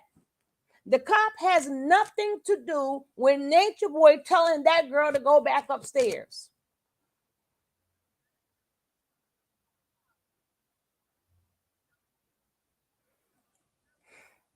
See, Mr. Honor, you don't understand how bait goes, and you don't understand how coercion goes. So we're not going to go back and forth, okay? We're not going to go back and forth because certain things you don't understand because you want to believe that God or Baba Bobby or whatever you want to call him, y'all don't want to believe he is who he is. And that's who he is. He takes it. We all know that he has full control over all them women. They cannot say no to a cult leader. They cannot. And if anybody think that he is innocent, then send your daughter to him. Leave your daughter with him. If he's such a great guy, pack your kids' stuff. If you got kids, a daughter, a niece, a nephew, and nephews too, send your kids to Natureboy. And if you like everything about Natureboy, leave your kids with him. People talk all that smack, but no, deep down in their heart, they ain't sending their daughter to Natureboy. They would not leave their kids unsupervised around Natureboy. So if you can't trust him with your kids, why?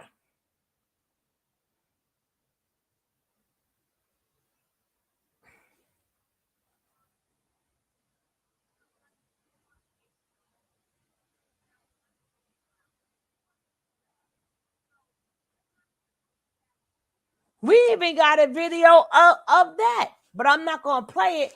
But we already know we got the video with him with his own daughter. We got that video. He couldn't even keep his composure then. His naturized then. His naturized with the fucking dog. The damn dog minding his business. He couldn't even keep his composure with a dog. So you better not send your dog there, Julie.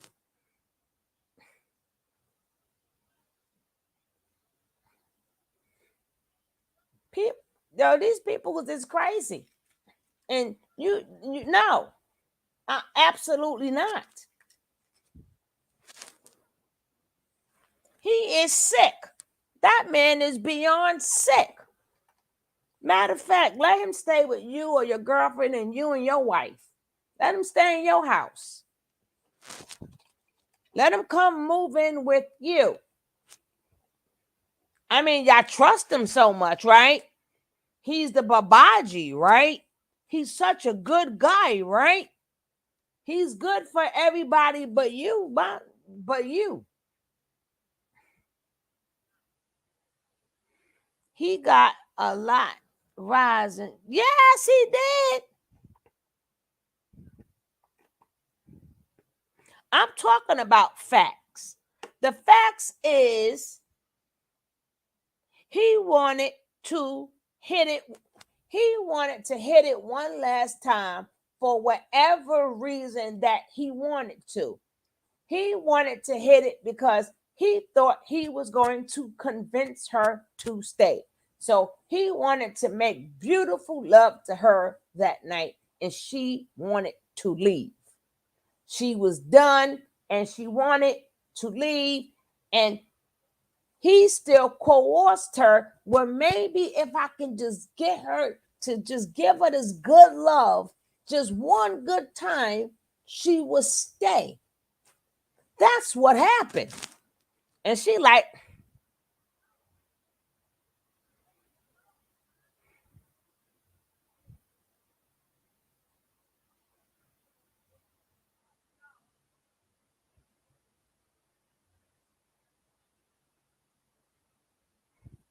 Velvet, first of all, this is not a media. Even this man said this case will not be tried by the media.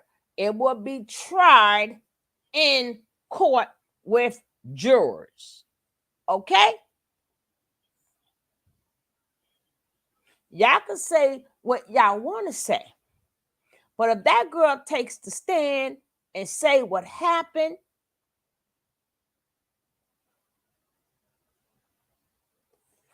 It's on. It's on.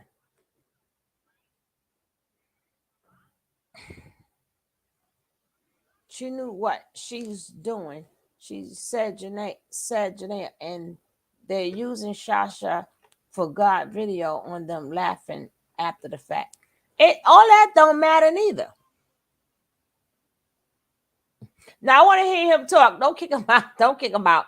I want to hear him talk. I want to hear him talk. Don't kick him out. Don't kick him out because his opinion. We already know that everybody who claiming this stuff about Natureboy is not. They're not going to go live with him. They're not going to get slapped. They're not going to get punched. They're not going to beat up. I'm a he. I caught. I'm not a he. I'm a she. Well, she ain't gonna go over there because she ain't gonna have nobody slapping her up every minute. She ain't gonna go over there and have to get her whole backside bust all open. She ain't gonna get all her organs moved all the way around.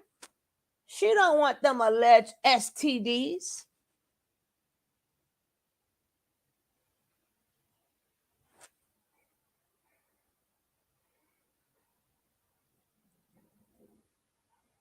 Malaya.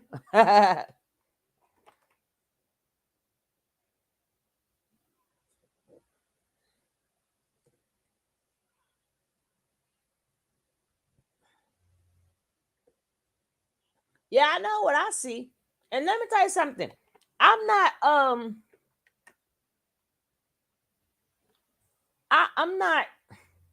I'm not emotionally attached to none of them. I'm not emotionally attached to none of them. But I've seen and heard Natureboy from out of his own mouth saying what he liked to do to women. I've seen and heard him out of his mouth saying how he takes it. He don't have to ask for it. He could do what he wants to do. Even though we have seen none of them actions, but he have still said it.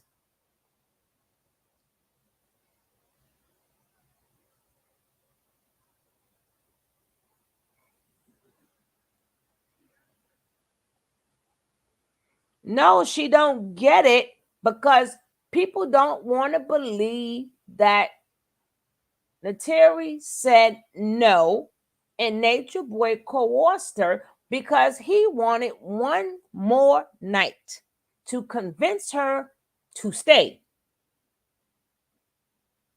That's what narcissistic people do. He thought that he can love bomb her into staying. So he was going to give her the best he can give her because he wanted her to stay and she wanted to leave. So he was like, well, damn, I'm going to give her some good stuff and I'm going to convince her to stay. But at that point, she wanted to go.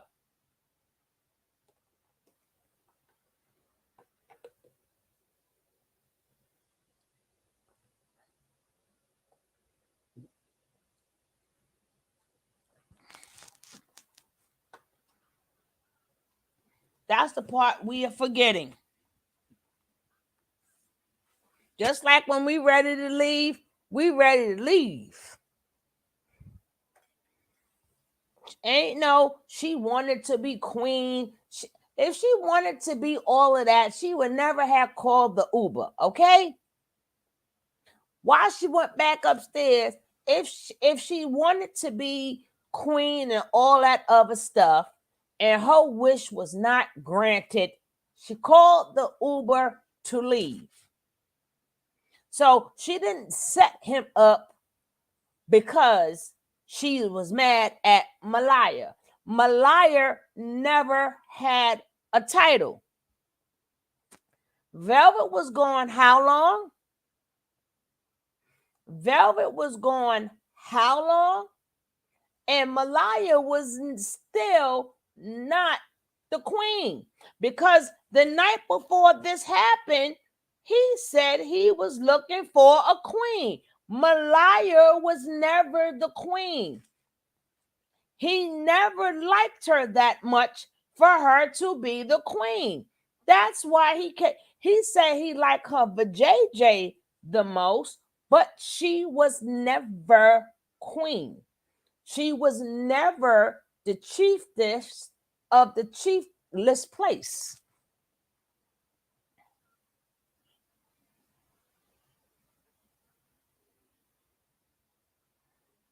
I don't have reasonable doubt, because you have to think of the state of mind of bait victims. And this, a lot of stuff, people are shooken up. People scared, they shooken up, and they are confused. Sometimes you got to gather yourself, get your thoughts together, and then say, this is what happened. Hey, sincere baby.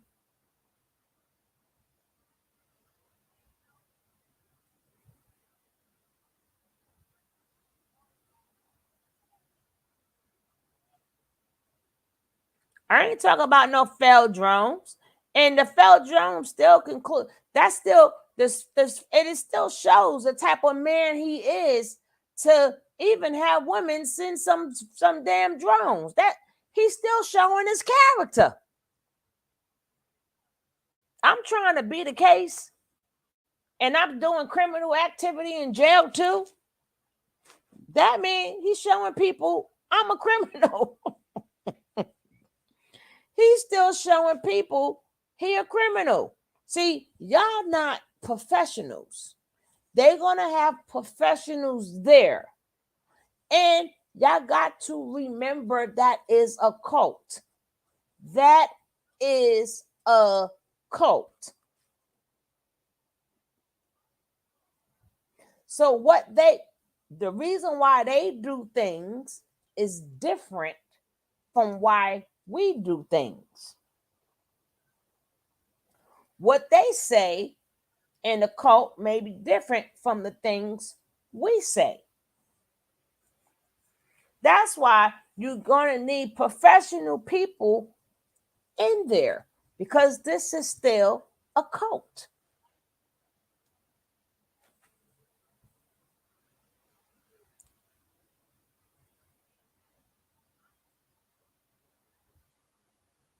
No, I want the name of the content creator, but he just recently played the whole thing on it.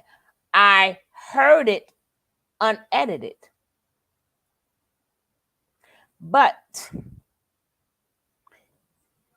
it still don't take away from the moment they're in the room and still say the word no.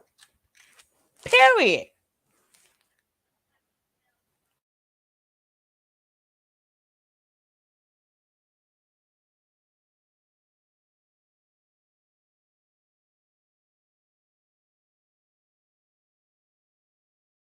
Ready for trial. I'm dismissing the case. I had one once. It was a CSC case, and the state wanted to bring in an extra witness to talk about how this guy has a propensity to do what he does. And they failed to find that witness, and they tried to dismiss the case. And the court wouldn't allow them to dismiss because they said it was an unfair advantage. But they said they granted an adjournment for less than a month, and they said find your witness, and then they also let my guy out on bond because it was the state that was failing to proceed, and that was one of the remedies. But then later on, the same prosecutor tried to do the same thing with the same judge, and the judge was like, you know what, you do this all the time, I'm dismissing the case. And that ended up at the Court of Appeals, and the Court of Appeals upheld that judge's decision because you're using the nollie pros power to try to gain advantage. Where again, as a prosecutor, it's not just about getting convictions; it's about serving the interests of the justice and the people. and the people are not served by prosecuting somebody because you're presumed innocent, because possibly that's an innocent person and we're keeping them in jail because you say we got to keep them in jail, and you're saying they committed a crime, but they're presumed innocent. Right. And so you're the person that's stopping them from having their trial, their right, because you have a right to trial, and being presumed innocent at trial and having a jury acquit you because you can't meet your burden. And you can't then try to game the system because you know you can't meet your burden because you're missing a witness or whatever. So that's when a nollie pros can mean that they don't have enough evidence. But my experience is that 9 times out of 10, it has nothing to do with not having enough evidence. It has to do with something else. Got it. Got it. Now, what happens if the witness, the victim in this, declines to attend trial, testify? It would depend on the circumstance. Generally speaking, if a witness doesn't appear at trial to testify, then the defendant's right to cross-examine the witness is violated, and so therefore the case gets dismissed. Okay, and so it depends, but there's exceptions to that, and the exception is if the defendant caused that person to not appear, then they can use the victim's statements to make the law enforcement and to other people to be introduced as evidence, because the defendant is not allowed to gain an advantage by doing a criminal act, and the criminal act would be interfering with the witness to get them not to appear. We see it a lot in domestic violence cases where a spouse doesn't want to participate because all they did was they want to reconcile. You know, they wanted the person out of the house for one night because they were drunk or whatever and just like being harmful. And oftentimes in domestic violence cases, the spouse or girlfriend or boyfriend or whatever doesn't show up to testify. But if they don't show up to testify, and if there was previous testimony taken at, like, say, a preliminary exam, and the witness was subject to cross-examination, and then they don't show up at trial, well, that's an easy fix. They were already subject to cross-examination, and so your right to cross-examination isn't violated, and then they will just have an intern from the prosecutor's office read the transcript and read the victim as if it's their own statement, and you'll end up with the exact same testimony that came in at the preliminary exam. So there's the likelihood that the victim will be present at the preliminary hearing coming up on the 29th? Well, that's at the pretrial conference. That's different. Okay, preliminary hearing. The preliminary hearing would have taken place already if they did one. They did. Okay. No, they did a probable cause hearing. Yeah. So did she testify? She did not. Okay. So then that exception is out. And so the only other exception would be if she doesn't show up at trial. And then if she doesn't show up at trial and he didn't cause her not to show up at trial, if she just doesn't show up on her own accord and the prosecution can't bring her in, well, you can't prove the case then. Now, can she be subpoenaed? Okay, yeah, but the subpoena only works if you can find the person, right? I mean, sometimes people run away from subpoenas. Right. And yeah, you can subpoena her in, and then you bring her into court, and then she just sits there and refuses to answer any questions. Then she would be treated as a hostile witness. She could be treated as a hostile witness, and then what? Okay, you've got a hostile witness. The jury's going to pick up on that, and it's like, I don't see. It's tricky because it's particularly tricky if you're the person that's been reaching out and trying to make her not testify or to change her story. It would be very easy for a court, when presented with that evidence, to say, fine, we don't need her. We're going to use her hearsay statements because you caused her to be unavailable. And that's why it's so important not to do that stuff. Right. Well, the victim is currently pregnant, and her due date falls right around the time of the trial. Well, would they make concession? Well, they'd have to make a concession. they would have to make a concession, but they don't have to make much of one. I mean, how long does it take to recover enough to testify? I haven't. I don't know because I've never had a baby. Exactly. I don't have no idea.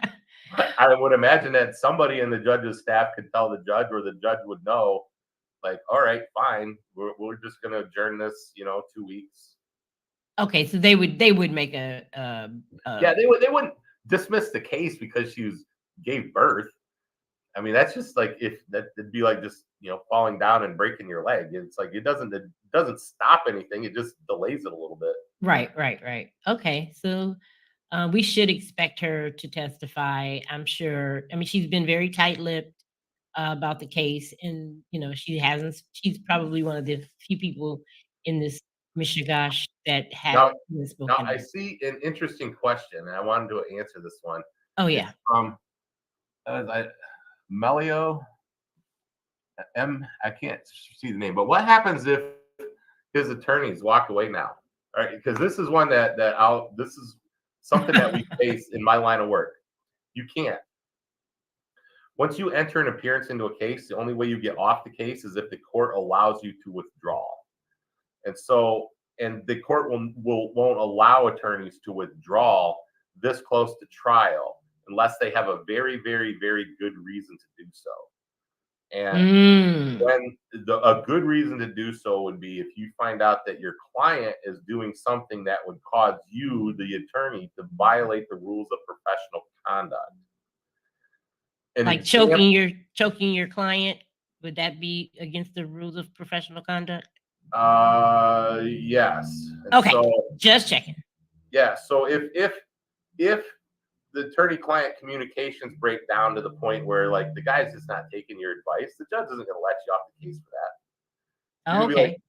Like okay, and the closer it is to trial, the less likely the court's going to let you off the case. In fact, there's a great example that happened right here in Kent County.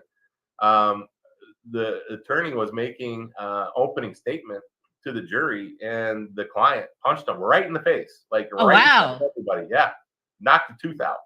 Oh my goodness! The judge adjourned for a day, would not allow the attorney to withdraw, and made him continue with the case with a broken tooth. Oh no! Yeah, that's brutal. Yeah, but that's just it.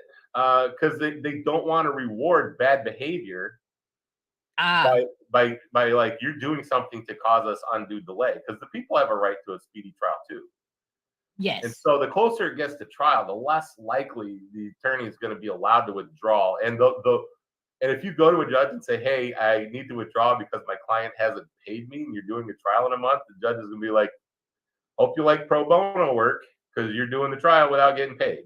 So even for non-payment is the last reason they would ever let a lawyer off the case. Whoa. So Booker and Dornisha Davis, you guys are stuck. Probably right at this stage of the game they are. I mean, obviously you can make the threat to the client, but you can't just like walk away from the case. You have to.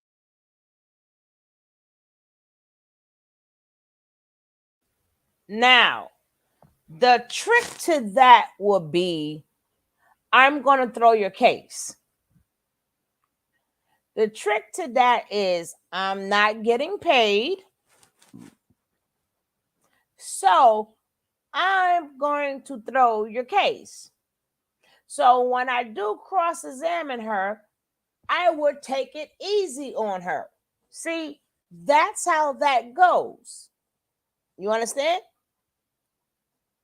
If I'm forced to take your case and I'm stuck in this case, I might not do the best job.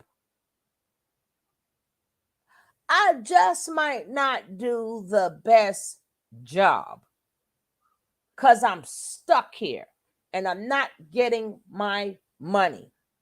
So don't think because they cannot leave and they're stuck to be the lawyer, that doesn't mean I'm going to do my best job. Because when you're paying that money, baby, that's when you come up with, if the glove don't fit, you can't commit. If you don't have the money to pay and they're wasting their time, they're going to be that glove fit.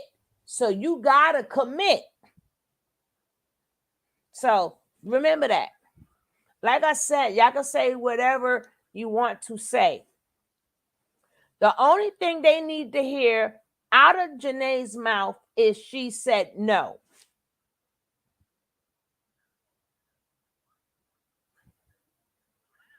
Now, I ain't personal. I just want this case to be airtight. I couldn't believe what I saw. Only thing the judge and the jury have to hear is I said no more than once. I told him no, but he kept on. See them key words right there? I told him no, but he kept on. So I gave up. Gave up doesn't mean permission. Gave up mean I can't fight this cult leader and I cannot run out the door because he got them goons out there. I can't just run out the room and go, no, because at that point, you guys have to remember Malia did it the day before. They cannot afford for her to run out that door the next day screaming the same way Malia did. So at that point, what is she to do? What is she to do?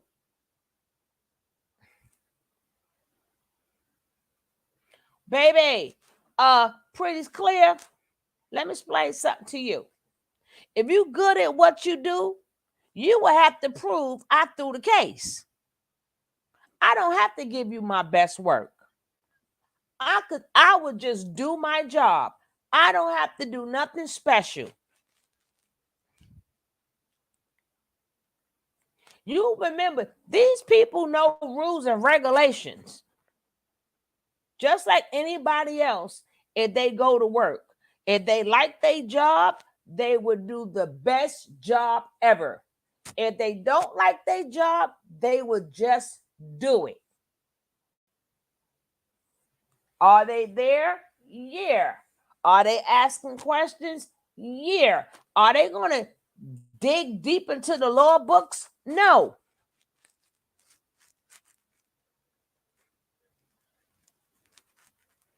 So that's not throwing the case. That just means I'm not doing the best job.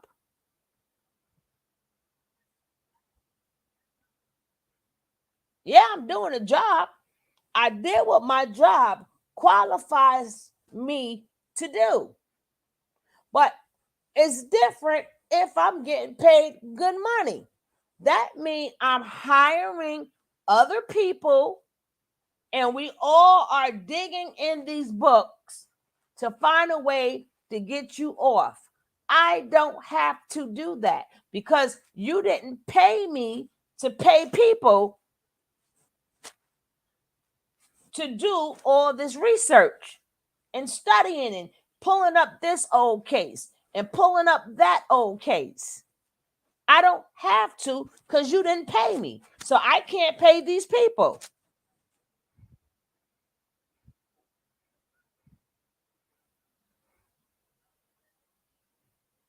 A job means I did my job. I did what my job told me to do. But that does not mean I have to give you my best work. I'm going to do exactly what's the qualifications of my job. If you get off, hey, you good. If you don't, hey. But I'm not going to give you 110%. The job asks for 100%. I'm going to give you the 100%. I'm not going to give you 110%. No amount of money can release some. That's not what I'm saying. I was answering your first question. I was answering your first question. You said throwing a case can put pressure on your license and career. I said they know their job and they're going to give you the bare minimum. That's it. They're going to give you the same thing probably a public defender would give you. I'm going to give you what a public defender gives you. That's what that says.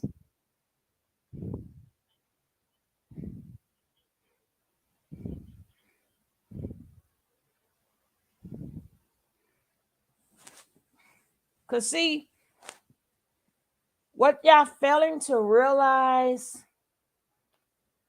he's a cult leader. And if he still has this much power, he's never going to change. It's only going to be about a week or so if he does get out. He's going to start beating them up again. I mean, at this point, I don't care. If he come out, he could come out and beat their ass. I really don't care. He was tearing them up. If they like it, I love it. So it doesn't make me, no matter if the man gets out. If he get out, he's going to go right back to the same old nature boy destroying people. If y'all in a rush for him to come out and destroy people, then congratulations. This is what you guys want.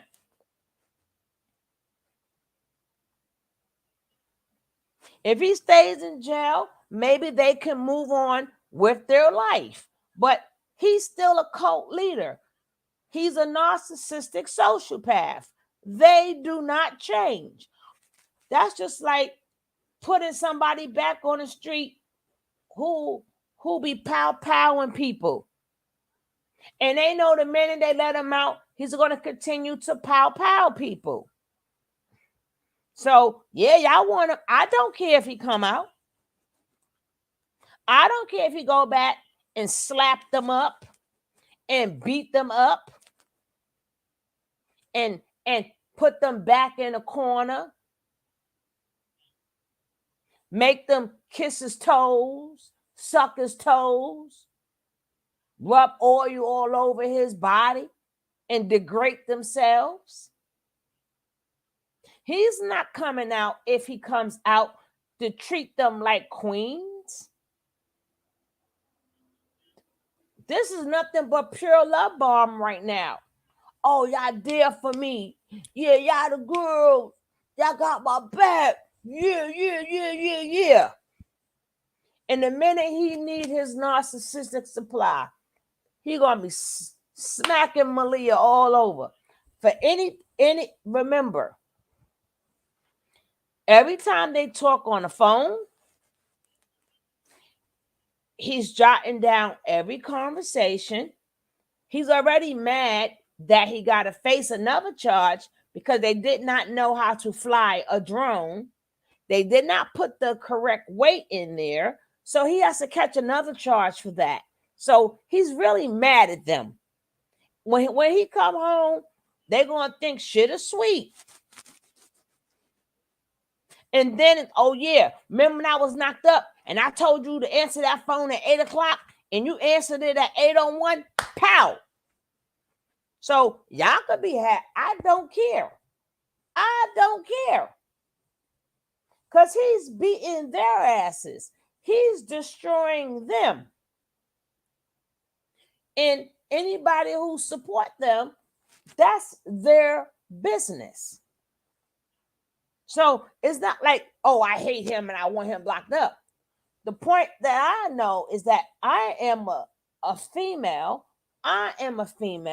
And he says he likes short women so he can dominate them. So if I got a man 6'2", 6'3" over me, and I know he got goons out that door, and he cannot afford for me to scream or run out of that house because the day before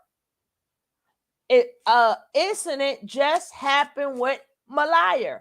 He cannot afford at that point for the police to come back there. So they would not have let that girl back out that house. They would not let her run down them stairs and run out that door.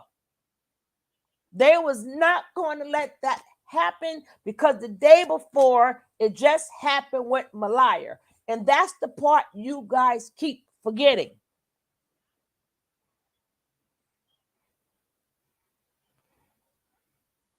Why they parents won't reach out to them.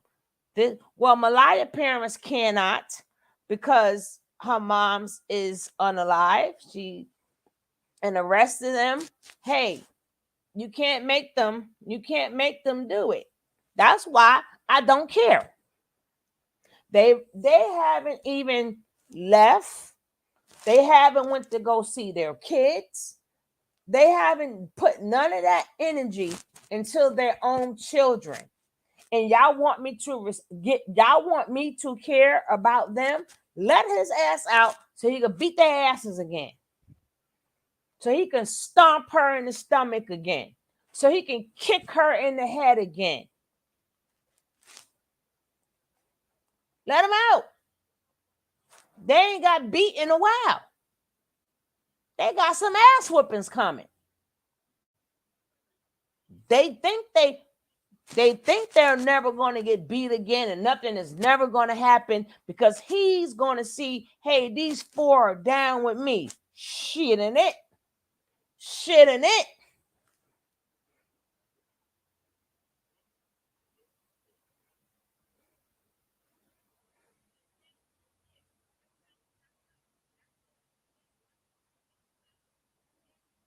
Exactly. It's not me. It is what it is. A narcissist person, a narcissist sociopath don't change, baby. It ain't me. But I don't want y'all to think, oh, I really hate him and I want him locked up. I don't give a damn. And everybody that's pushing for it, go right ahead. Push for it.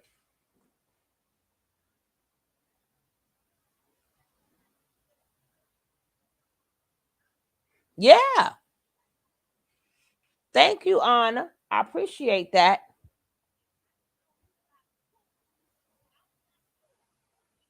That's why I said, Malaya, please. Y'all think stuff gonna be sweet because he come home and he's gonna change? That man is sick. He's sick and he's crazy. And y'all know he's sick. And not one person said that man need help. All y'all said, oh, he ain't do it. But y'all know he's sick. Y'all know that man's sick. Ain't not none of y'all said, hey, that man need to go to a mental facility. He's sick. We done seen 6 years worth of video to know that man is sick.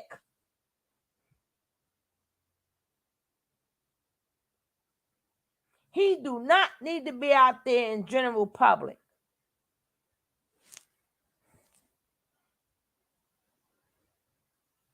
Yeah. So everybody, this. Only one is on trial at this time. Yeah, only one is on trial. Hey, Lola, baby. Let's not get it twisted. It's like, oh, no, I don't. I call it like I see it. And as a female, you women need to think about it. You need to think about it. And any woman that has ever been through it, you know for a fact you are confused. You know for a fact when they're asking you a bunch of questions, you are confused. Hey, Lisa says what? My baby. I would love for Lisa to come up. Like I told you guys, please. She is 200 away. She's 200 away. If y'all, my moms, please drop her link. If we could get her 5 people, all I wanted just like 5 people. Lisa, if you want to come up, I would love for you to come up for a second. I would love for you to come up a second if you have the time.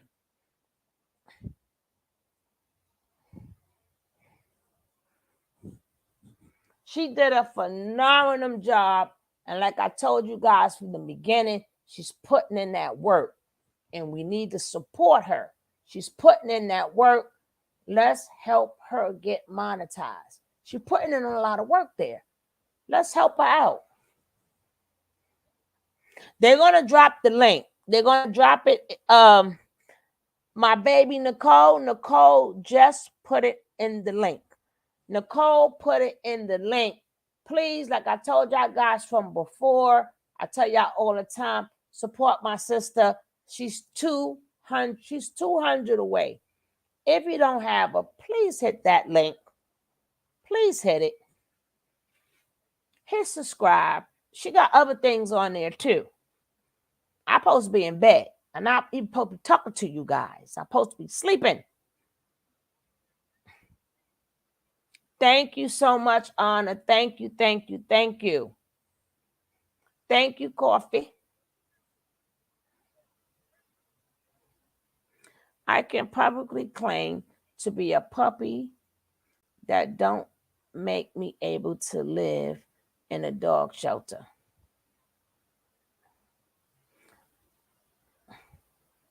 Yeah, I only seen that little part when he spoke upon love. And I'm like, oh man. And then so a lot of this I'm watching for the first time. I'm watching this for the first time. So I only heard that little part, but then I had to get back to what I had to get back to.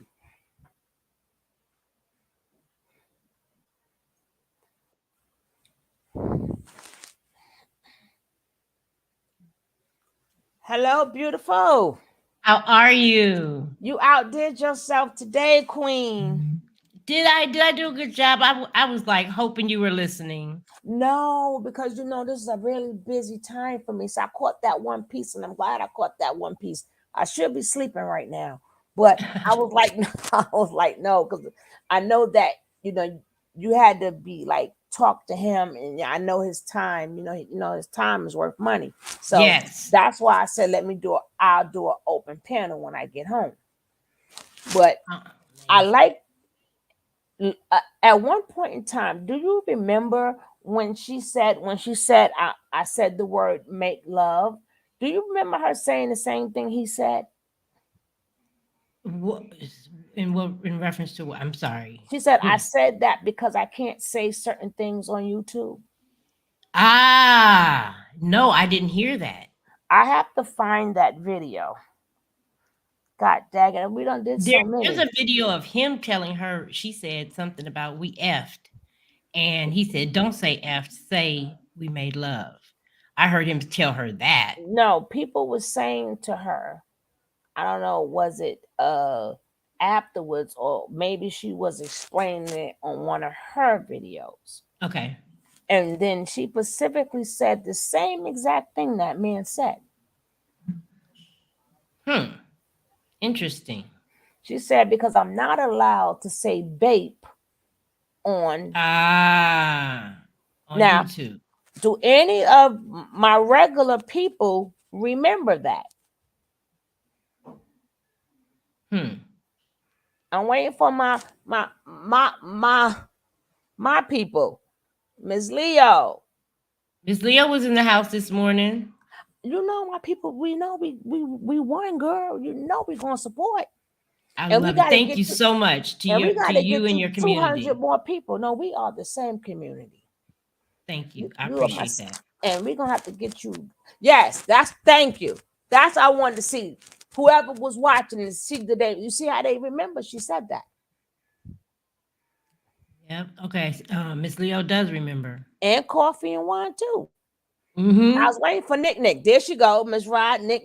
That's all. Them the people I wanted to see, and they remember. So what was the most illuminating thing he said, besides that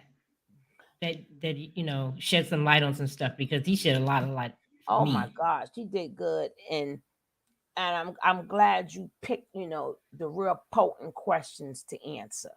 And I'm glad he's the one himself, but the love part. But what I tried to tell people when I was on another panel, I tried to explain to them that people, oh no, she lied. First of all, you just got baked. Unless you've been baked, you can't Hmm. tell another woman how to feel when they How to say she did. act. Right. Do you know there are young girls baked every single night and still get up and go to school? And you'll That's never right. know. And you'll never know until they get older. Hmm. There you got kids in school that, like that football player. That Hmm. football player took advantage of her. She's scared to tell people. And then she go finish, give me A, give me a B. Sometimes people block it out. So Absolutely. so the minute somebody say, well, if that really happened, no. Because look how many times people don't find out until sometimes they are grown and even grandparents to say, Yes. this is what happened to me when I was young, and this is what uncle or what or whatever did to me. Absolutely. Absolutely. Yeah, it takes a certain level of consciousness that you don't and a lot of times you're not even prepared for something like this. I have a friend who was a waitress, and she was working late one night, and the owner of the restaurant pulled her in a while she's just making plates or whatever the hell she does, pulled her into the storage room, bent her over, had sex with her, and finished and walked out. That's just like That's violation. that's just like And she finished her shift. that's just like how many people now you see talking about, oh, I was a Disney child and this happened to me on the Hmm. couch. And then you don't know what happened to them until you see them spinning out of control. Right. And then Right. they say, oh, but the part you forget is they still had to learn their lines. Absolutely. They still Hit their had to, mark. uh-huh. And we didn't know they was suffering inside. Uh-huh. We Yep. didn't know they got bait until they decided to come forward and tell their stories. The nerve of people to be that insensitive that doesn't understand what that do to somebody. And then people forget the part what happened the day before with Malaya. Ah, yes. The day before is when she tried to leave. And then she I did chased her the down. running. And right. So now that she's back upstairs, I tell people what y'all expect her to do. Because if she'd have ran out that room, what you would have think would have happened? Because they was not going to let her run out the door and do the same thing Malia did the day before. Hmm. That would have been just too much. So Although they I would think have they grabbed, loved all the drama. right? They would have grabbed that girl and made her stay in that house. If she didn't play it right there, that's right, they would have beat her down. Hmm. And then you're going to talk about the cop. I'm like, so what? We've all said what the man did was wrong. Oh, But the cop who said they've been trying to get Nature Boy. It bears nothing on the case. it bears nothing because, first of all, technically, they have not been trying to get him because he wasn't in Atlanta that long. He was all over the world. He just ran across what happened. Like, yeah, that he needs to be off the street. But ain't that what every cop say when they see? Ain't that why they send people in to get people? Absolutely. Absolutely. But they don't care. They're grasping at straws at this point. They're not they're using magical thinking, and they think that they can talk their way out of this, and In that it's case, not we gonna all happen. wrong. We all said that man belong off the damn street. He crazy and he's a coat. So He said he was a code. His lawyer called it a code. You know, he said he wasn't a he said he brainwashes people. He I'm going to washes their block. brain. I'm going to block you, Sack, because you're starting trouble already. Love they did. I never said they beat Malaya to make her come back, but technically they did. But that's not what I said. I said that they could not afford for her to run out the door screaming the way Malaya did. Ain't that what I said, Lisa? That is exactly what you said. So tell Sack. That's Don't being start. pedantic. Sack like no, but she been starting with me for like 5 years. I don't pay her no mind. Makita Netter, I saw you too. I saw you there. Thank you so much. Yeah, I was like, God, I can't even have because I got the early polls and I got my program coming up. So it's very busy time for me. Busy lady. And I'll be out of here by 6 o'clock tomorrow. God damn Oh it. my goodness. But that's okay. I But don't know how you do it. You must drink Red Bull. that Red Bull will put me to sleep, girl. I never heard of that. I'm so cool and calm with a Red Bull. You don't know. Oh, that's funny. Oh It my has a God. reverse effect on you. It has the reverse effect on me. That's why people are like, oh, and make your heart beat fast. And you going heart. I said, my heart rate slow down. If I've ever had Oh a my heart goodness. attack, I might drink a Red Bull.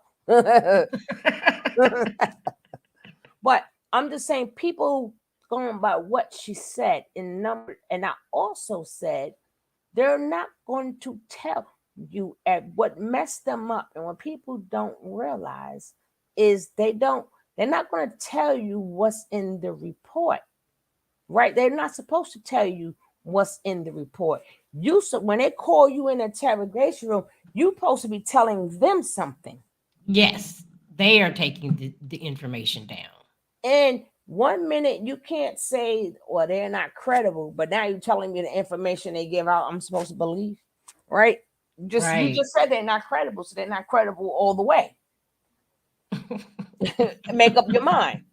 But this is what she said, and she never said that. No, she never lied. No, I heard some people today saying she was lying. I heard that. I heard that because show. they don't understand how it go. They're not going to tell you everything to give you a chance to get your story straight. Right. Either you know or you don't know. Right. And so they're not going to say, and by the way, she said that she was bait. Because of course you're going to be like, that's not what happened. She came out the room and she was smiling and she said she loved Baba G. They're not going to give you a chance to create a story. Right. You could have said that on your own. Nah, she was cool. Nothing went down. But all their mind was on the revenge porn. Mm-hmm. They kept that in their pocket for a reason. And if they felt that she lied at any point in time,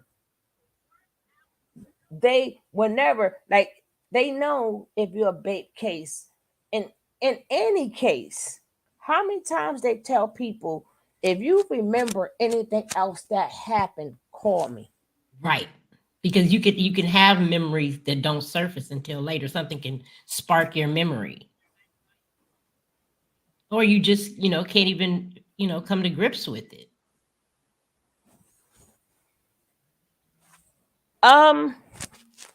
We're not worrying about the forced imprisonment.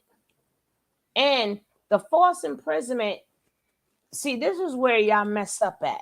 Oh my God. The false imprisonment doesn't necessarily have to mean when she called the Uber.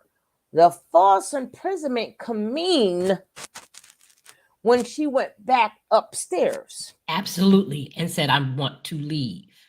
I don't want to be here anymore. So y'all don't know what part of what timing of the false imprisonment, because y'all don't listen. She never said I was false imprisoned when I called the Uber. Remember, she went back in. maybe that's when they would not let her leave. See, it's a lot of the story we did not hear. And you can't wait for her to say, oh, by the way, even he said that was dumb for them to put that out, because technically they're still badgering the witness. And they are sending people to, like people are doing right now, to badger her and say she's a liar. What she's saying is not true. So they're still badgering her without knowing that, because they're putting this out and they're not supposed to do that. Mm-hmm. So again, when she said false imprisonment, y'all mind is stuck on, well, she could have left. The Uber was there. Maybe she's not talking about that point in time. She's probably talking about when she went back upstairs. Oh, And that's then, definitely. right. And then when he told her to go to the other room and she said, let me go, maybe that's when they was like, you're not going nowhere. Maybe that's what the false imprisonment means. But you guys, again, that's why they're professionals and we're not.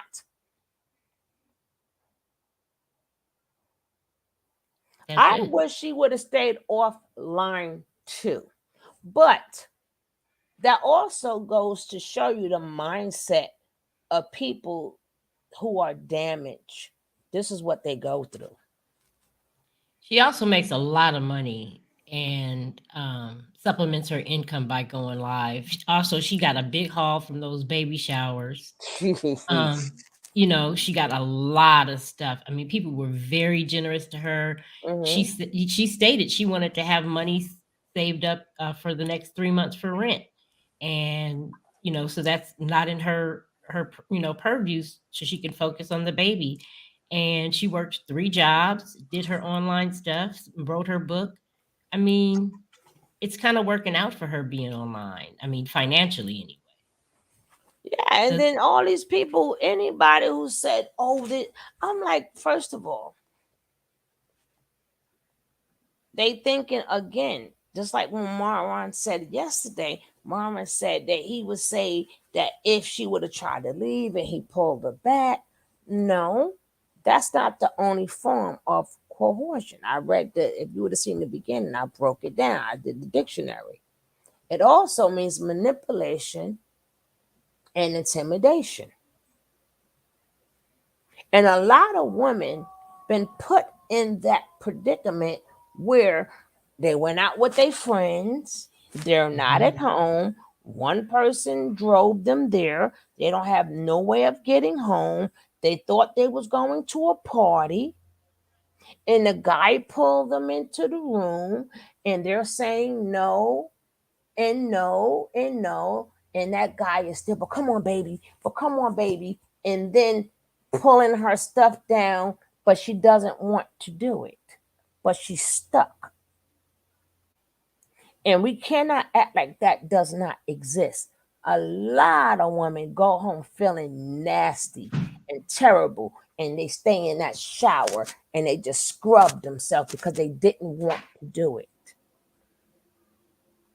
But they was left in a predicament where they did it unwillingly. So we're not going to act like that doesn't happen. That is coercion. That is against their will. The men would not stop, and it happened. But they didn't. It wasn't like, yeah, baby, out. Come on. They said no, no, and don't act like we don't know that that doesn't take place every day. It does. It does. So To women of all ages. yeah, a lot of girls or women been in that predicament where they had the X word. Some people just had it just to get it out the way, or just like to shut them up, or so they couldn't get Mm-hmm. no more. We and this is why, again, I'm not mistaken. Who remembers when she said she sees a therapist? She went to get therapy. Oh yeah, I remember that. I think she So said that on several occasions. okay, so Wouldn't that look good to the court too? Oh, absolutely. And wouldn't that doctor sure break down what's going on? Oh yeah. I hope that she has a specialist to come in and explain the psychology of after someone's been sexually exploited. Even with the revenge porn of what that could do. I mean, But granted, she did allow them to put others up there, but she didn't allow them to put that one up. And she was no, no longer about a member of the cult. And he did it before, didn't he? yeah, but the problem is that the stupid thing is when they ask them questions, would you tell them to take it down? If I just said this band bait me, And if I'm I now run it, now he's I gonna just listen to me and take it down. right, Right. I just beat them up. I mean, they just beat me up, right? Well, let me call him and say, hey, we talking about Natureboy here. Hey, Right. can you please take the video down? And he gonna be like, okay. People are retarded. Yeah, that cop was a mess. Who That does that? that cop was a misogynist pig, and he goes, "Don't join any more cults." I'm like, wow, could you be any more inhumane?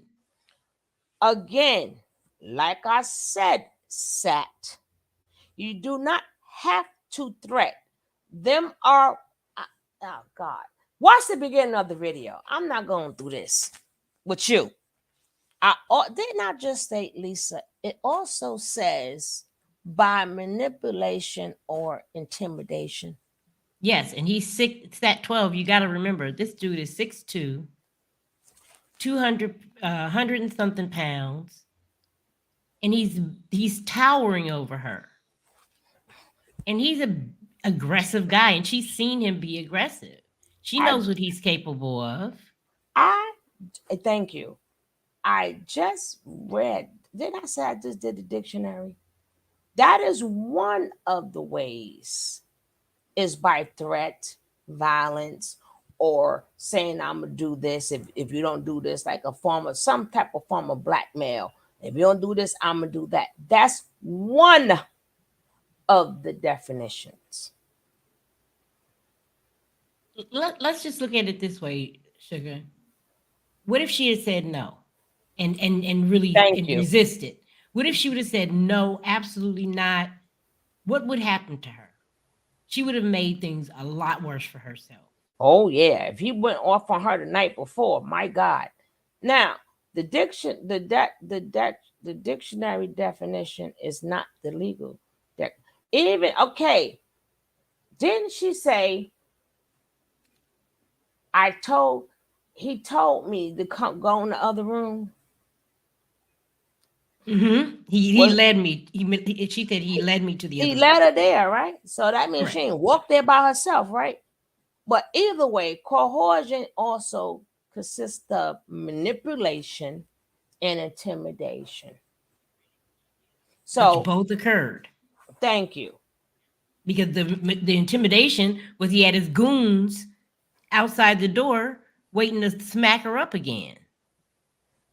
And we gotta remember the Malia incident the day before. Does everybody remember what happened? Did everybody remember all the neighbors came out?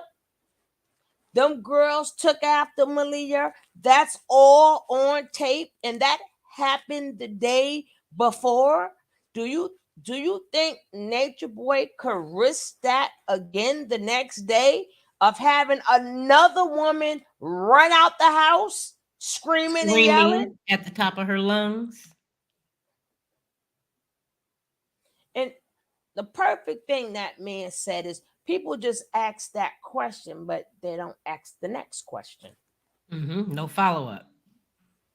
You don't have a follow up question.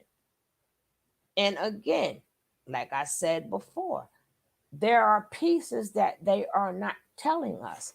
They're not going to tell you everything because they're not going to give you any way to go against certain evidence. That's why when they called them in there, they did not mention the word bape. if you are there, you should be telling me something. I should not be telling you anything. I was not there. You were there, the Drone sisters, and a bunch of men. If they called Zoka and Malaya, y'all were there. When they had you in that room, you were supposed to say everything is beautiful, no problems. Then that would be stated that nothing happened, even though their words cannot be trusted because they're in a cult. But they should have said something. But they can't say nothing because if I'm telling you, well, this man is on bait, then you're gonna go, that didn't happen. But if it didn't happen, you could have said nothing happened from the get-go. She was cool, she was calm, she like everybody else, said she wanted to leave and she left. That's what they should have said.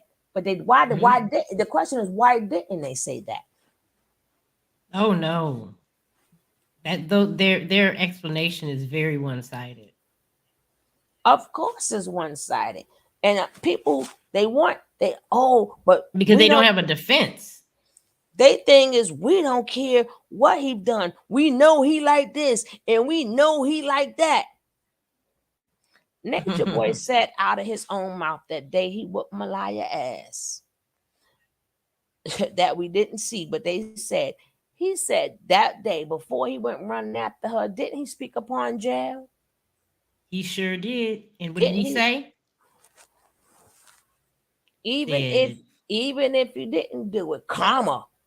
It's your karma coming back to get you. So, and he said nobody's in jail for no reason. Right. So wouldn't that go for him too? Well, he's a hypocrite and he's inconsistent, which is why his cult fell apart. They're all victims, but they lost faith in him. They all are victims, but the reason why I don't want to hear they all victims, because you guys got to make up your mind. If they all victims, but y'all want him out, which one is it? If they're all victims, but y'all want him, not you, Pretty Clear, I'm not talking about you. But yes, they're all are victims. But if y'all know he's dangerous, y'all know the man is sick, y'all know the man is crazy, but y'all want him out, what do you think he's going to go back to doing? But y'all want him out because y'all want more victims? No. Y'all want more because he's going to get a whole new group of people. Remember, he's going to get all new people. And being that y'all being that y'all think he's so much innocent, he's going to get even more people. So remember, at this point, I don't care what happens to them. I really don't. And nobody should care at this point because y'all want him free so much, right? Okay, so free him. Free the three. Free the three. Let the man out. But now, when I sit back and see you get slapped, I'm going to laugh my ass off. When I hear about you getting stomped, I'm cracking up. When I see y'all not on camera because he can't be a bad boy in the camera no more, I'm a crack up too because I'm a know for a fact he done tore your ass up. And then the new victims that come, I'm gonna be laughing at them too because y'all didn't believe the man was dangerous and y'all wanted the guard out. There you go. Y'all can have him. At some point in time, you just got to hey, give the people what they want. That y'all want him free, but if he's sick, nobody has not. I could see somebody could say, hey, I may not want him in jail because he didn't do that, but the man is sick. He does belong in a mental facility. Nobody has said that, and they know that man is sick. Yeah, he has some, psychotic ways. And he admits it freely. Mm-hmm. Did you see a copy of the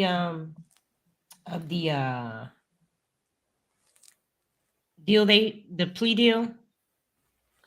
I glimpsed whatever, girl, whatever you put on, because I have not been catching up on whatever you put on. That's what I've Oh, been watching. well, You've been well, keeping me up to date. the plea deal says that he has to have supervised visitations with children, stay away from the victim. There were some stipulations in there that I thought was pretty interesting. Yeah, but no kids And want he has nobody. to get psychological counseling. He It's in belong. there. A narcissist always outwits the counselor because they're smarter than them.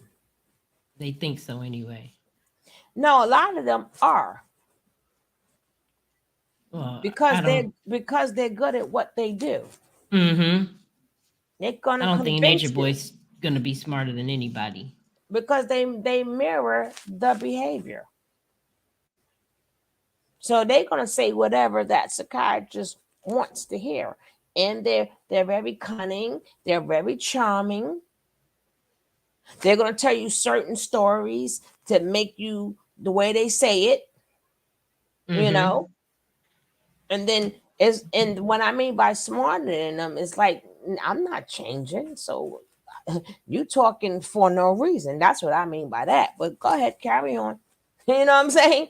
Yeah. I'm not changing. I'm not going to get empathy overnight. I'm not going to get sympathy overnight. And in their mind, I'm better than you. Oh, absolutely. That he definitely believes that.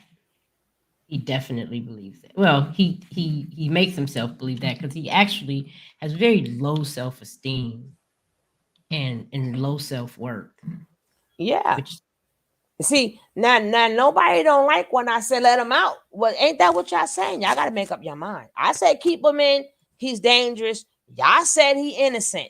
So if y'all gonna let a dangerous man back out in the street, then whatever happened happened because you pushed for it. So being that y'all pushed for it, then you can't be mad no more. that's true. You can't. So now whatever happens to the drone sisters or whatever, I don't care. The drone sisters. The drone sisters. I don't Well, care. I don't care. they better be trying to. They should really be trying to figure out what they're gonna do with the next 10, 15 years of their lives. And I don't think that they would have took that case on if because I'm quite sure Tabitha saw that information, right? Oh, absolutely. She gave it to them. Hey Blanche Pooh, she gave it to who? Tabitha is the one who accumulated all the evidence No, for the discovery. I'm talking the discovery. Yeah. So Tabitha knows what they put out. Yes. So she knows what she has to do. Mm-hmm. Okay. And I don't think she would have brought the case if she didn't think it was strong. Um, according to Andrew, he said it was really not indicative of whether the case is strong or not. Why they gave the plea deal, because if you think about it, he's looking at 25 years and they only offered him 10. They 10 years is a long time. It's not enough for him. They need to put him right there in the back with the bats and lock the door. lock the door. Hey, say Hudson, how you doing, sweetie? What's up, boo? They need to put him where the bats are at and lock the door. Like I'm saying, people have to make a decision. You're with him or you're not. Mm-hmm. Period. And you know the man is dangerous, but y'all also want to say too, well, but not this time. But he is dangerous. He is. So if y'all know he's all of these things, then he's where he belongs. Because it's not like, okay, well, let him come on out and let him hurt somebody else. And then now all of a sudden we can now say he belonged there. No. No. He said it at his own mouth as karma. Yep. So and it's on video. Y'all people have to make up your mind. And if y'all wasn't desperate, y'all would never had to use the tease video. if y'all wasn't desperate, because y'all are the witnesses. I don't care if y'all tell a lie or something, but y'all are still witnesses. Y'all were there. Y'all That's didn't say true.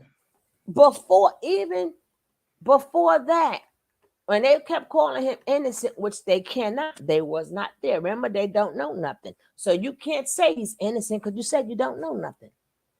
But never at no point in time did they ever say, she didn't come out crying. She didn't come out, you know what I'm saying? When before that letter came out, they didn't have nothing to hold on to until that interview came out. But the interview should not have had came out for you to have to say anything when you were there. Your mouth should have been spilling. Once you learned about the bait case, okay, I can understand. You didn't know that it was bait when they questioned you. You effed up there. Right. You should have been coming up with all of these stories before that interview came out because you were there. Now you the bait. What do you mean bait? I didn't hear nothing going on in that room. She walked in there by herself. And, they didn't say anything that made anything seem normal. You waited for her to F up? No, now whatever you got to say, I don't want to hear it now. You should have said that before the tease interview because you were there. Well, Solar's supposed to have gone live tonight I don't know on who was YouTube. doing what. I don't know. He changed his name to the Magical Muse. So who Mm. knows? Did you see the video of him doing practicing his modeling? Oh Lord. Oh Lord. Oh Lord. Yes. Okay, that was my interpretation of what he was doing. Now you might interpret what he was I doing didn't as see it. something That's why I totally said, different. oh, I didn't see it. That's why I said, oh Lord. Yes. What he Now when do? you see it, I'm sure everybody see this. So Oh God. Oh God. Oh gosh. it's a quick clip, but it's pretty hilarious. Well, I what don't the know. hell? He's I practicing his OnlyFans. heard he say he was gonna be doing the OnlyFans and all this other stuff, but all their minds is messed up. I mean, he done messed all of them up. And this is what the people need to realize. All of them effed up. And yes, all of them are victims. But I can't understand why would y'all want him back out in the public? I don't know who. There's Knowing that this man is all crazy and sick.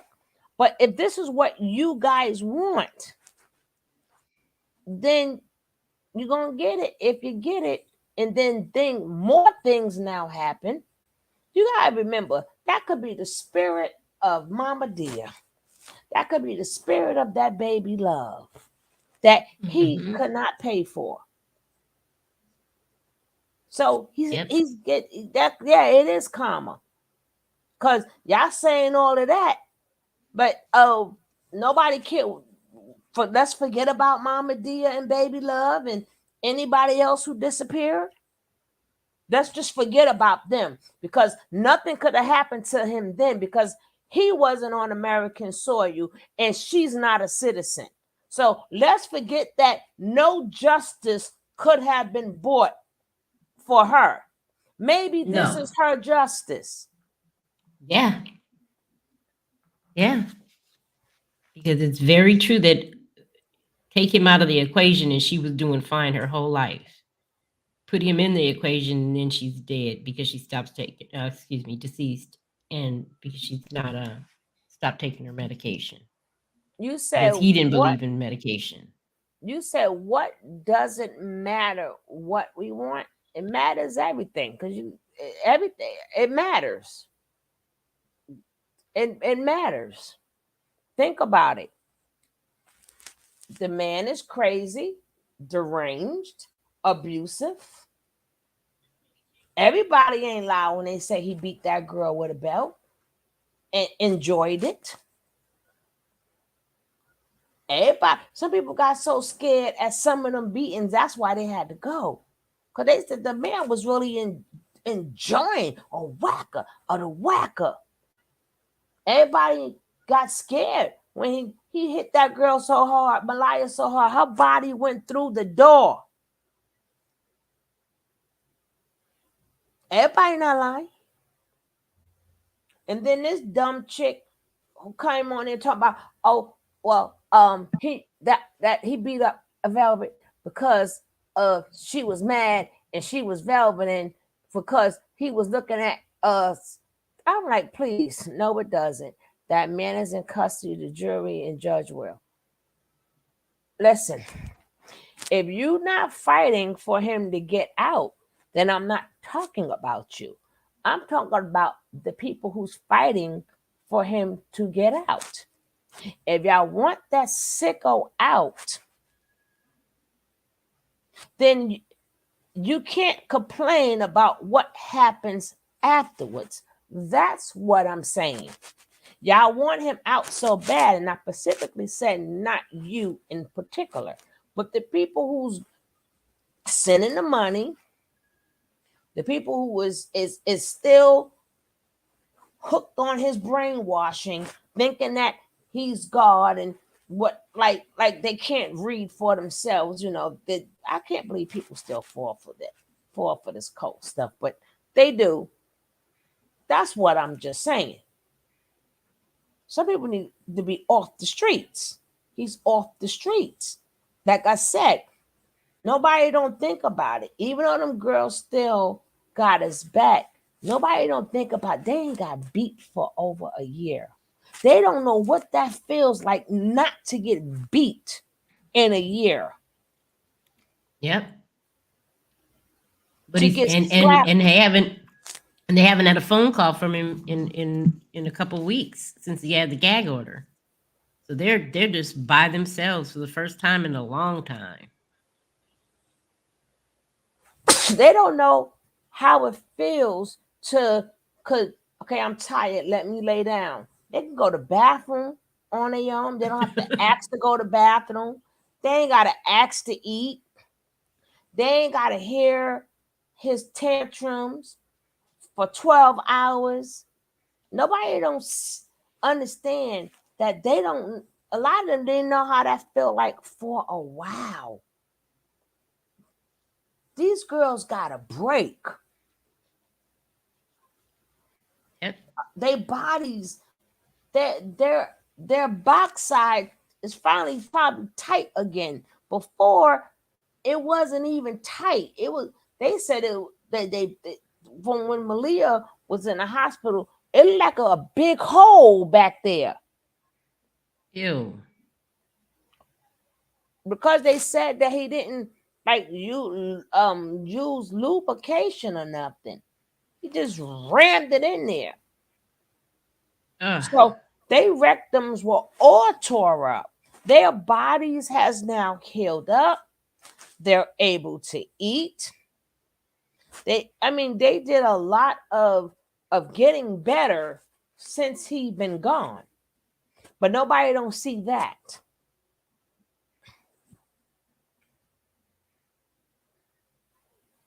Mm-mm-mm.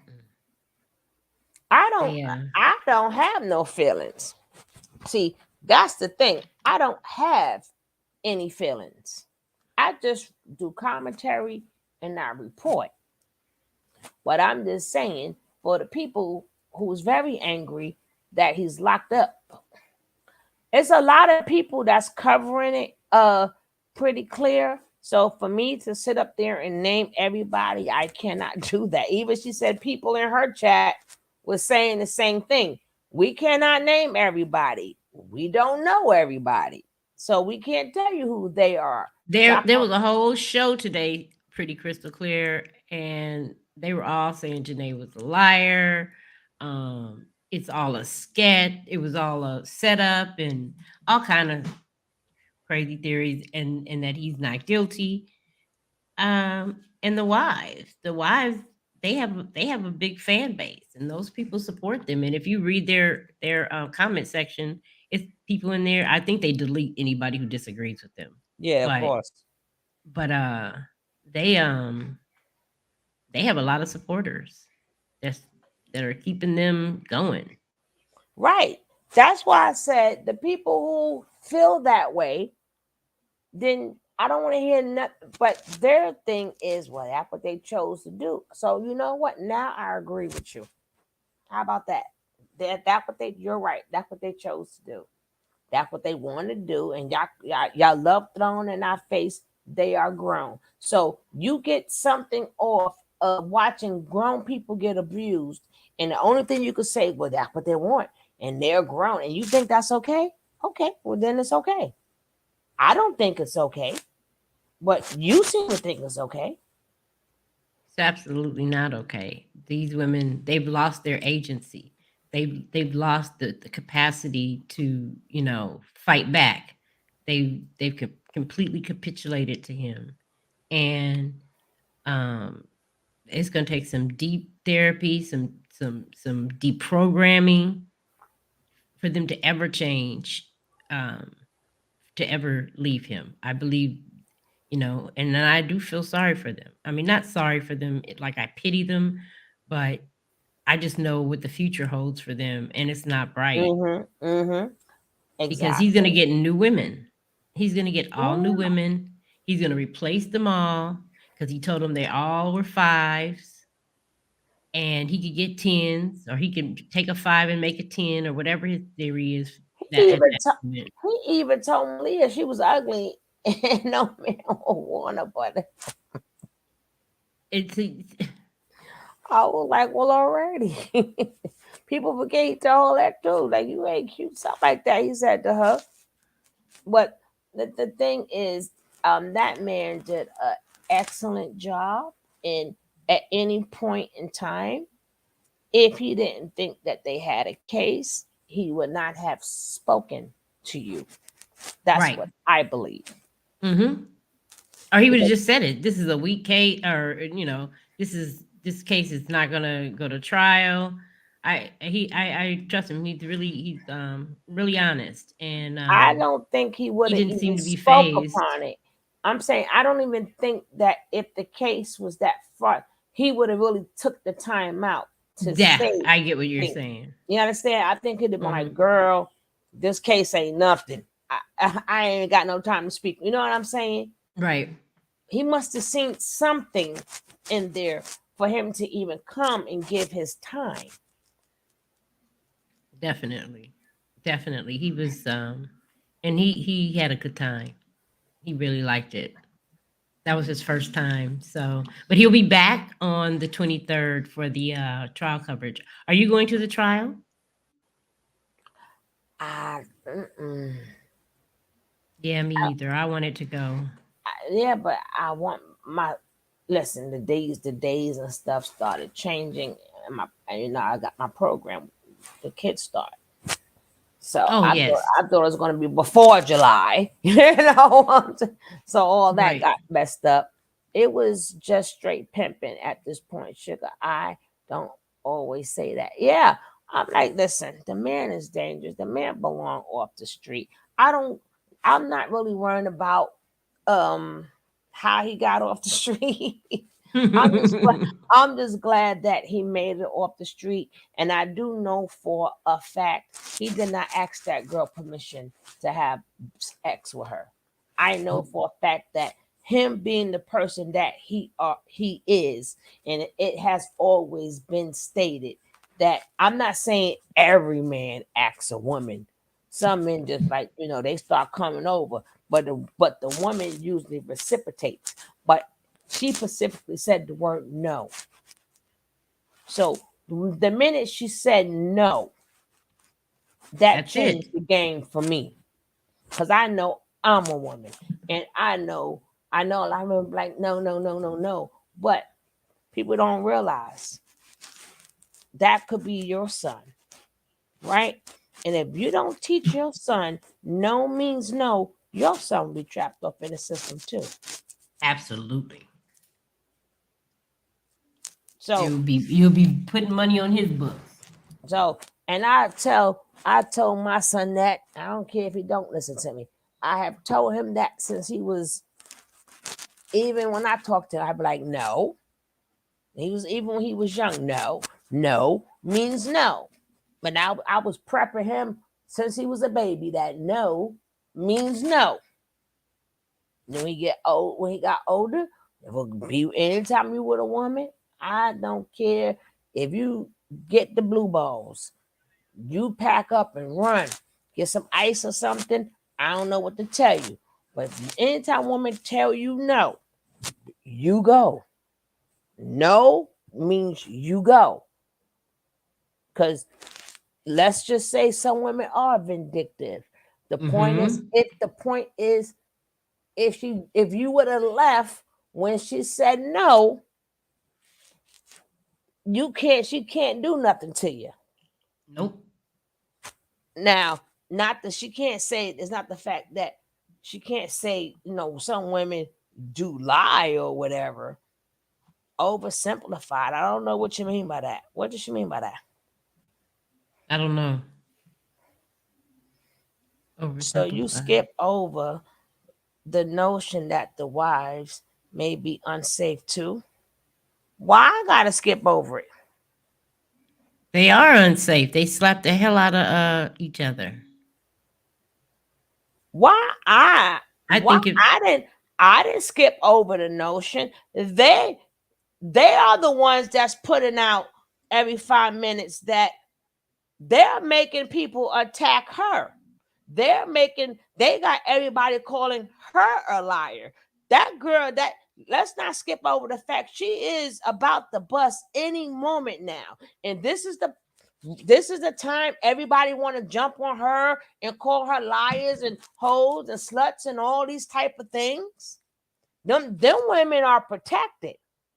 We got the whole internet now that's going against her, which should not be happening. They did that for a reason. So it could create doubt to save that sicko.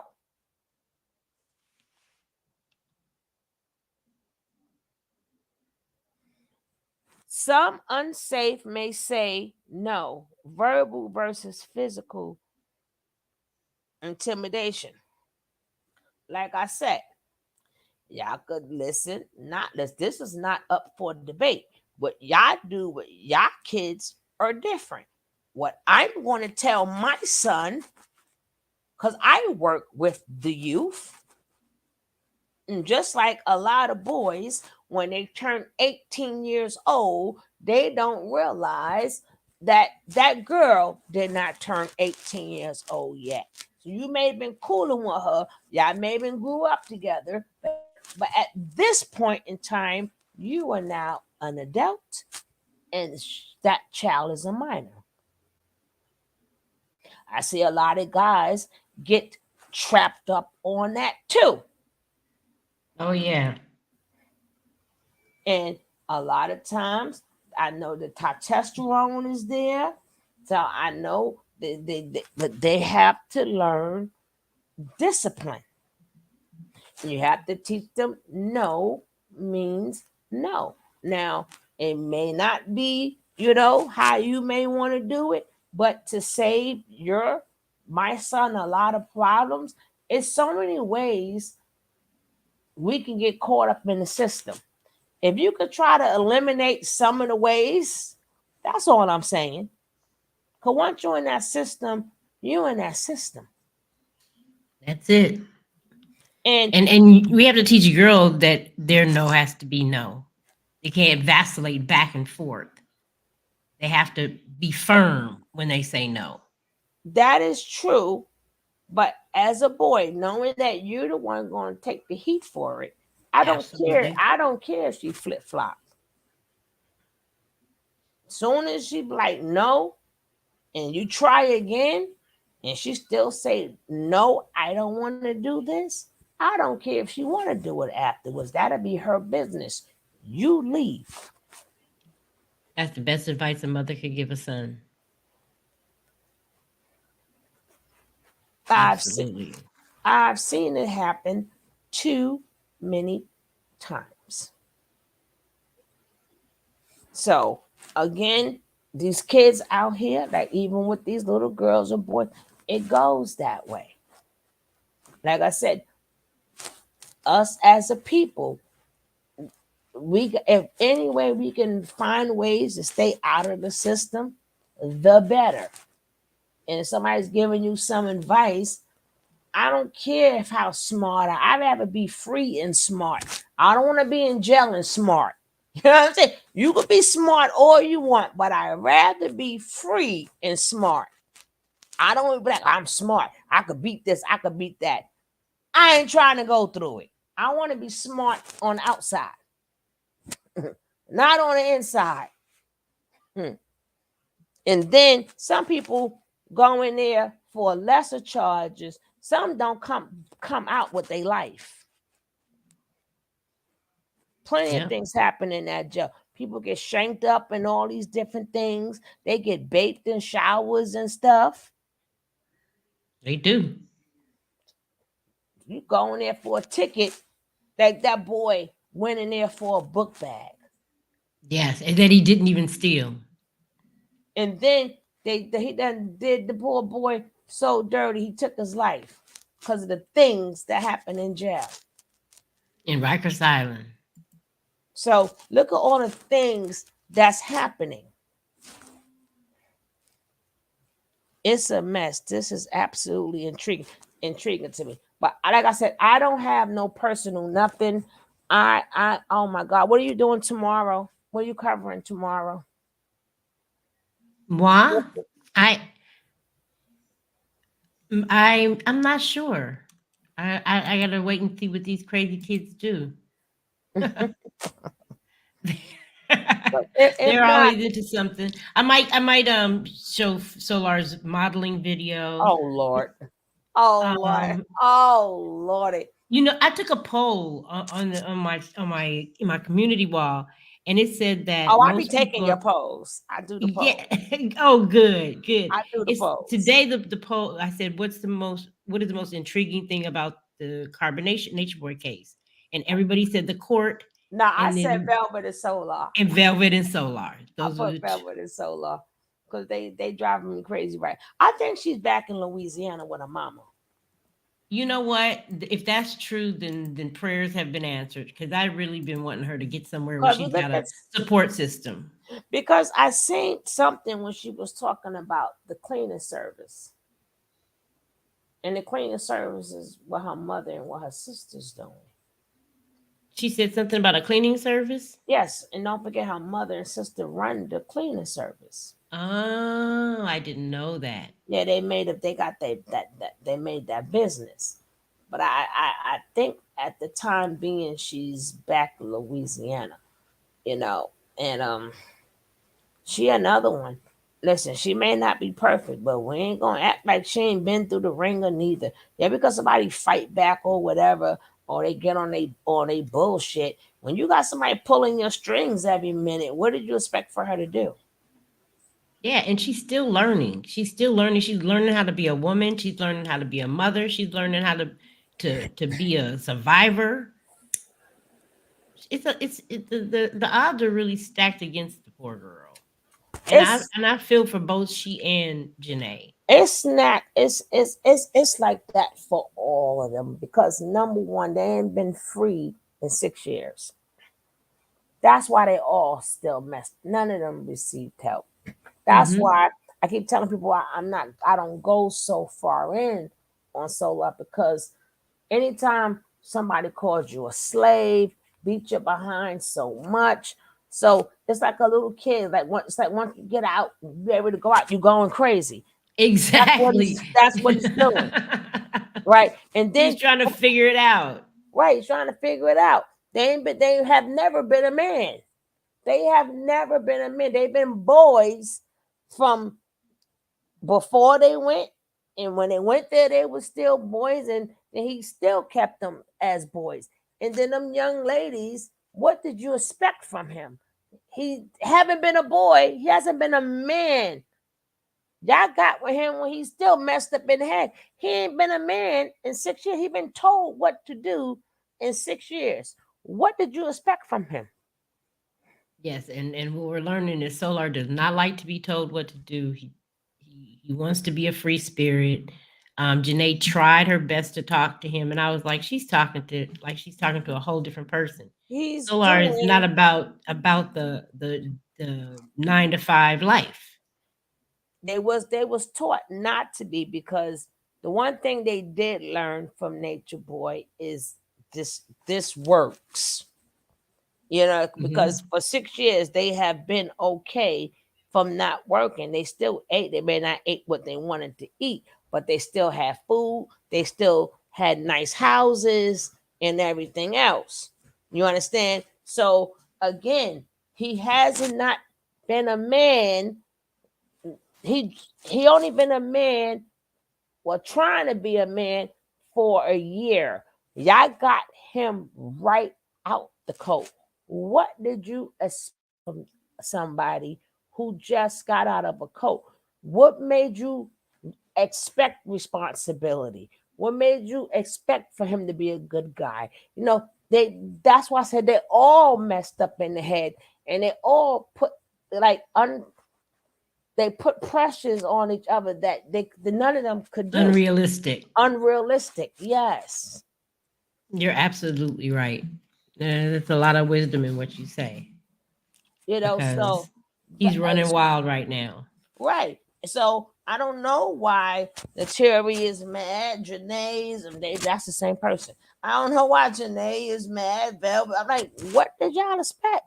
That's what I said. I thought they knew what they were getting. I really was like, okay, so they're down with this kind of dude who's just kind of out there and who wants to love his way into happiness and read tarot cards or whatever he does Yeah, and then you gotta remember and make music all day. and if all of y'all receive physical abuse from the same guy, right?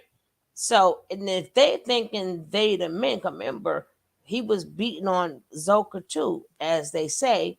So, of course, they're gonna be even worse because now they're trying to prove their manhood. Mm-hmm.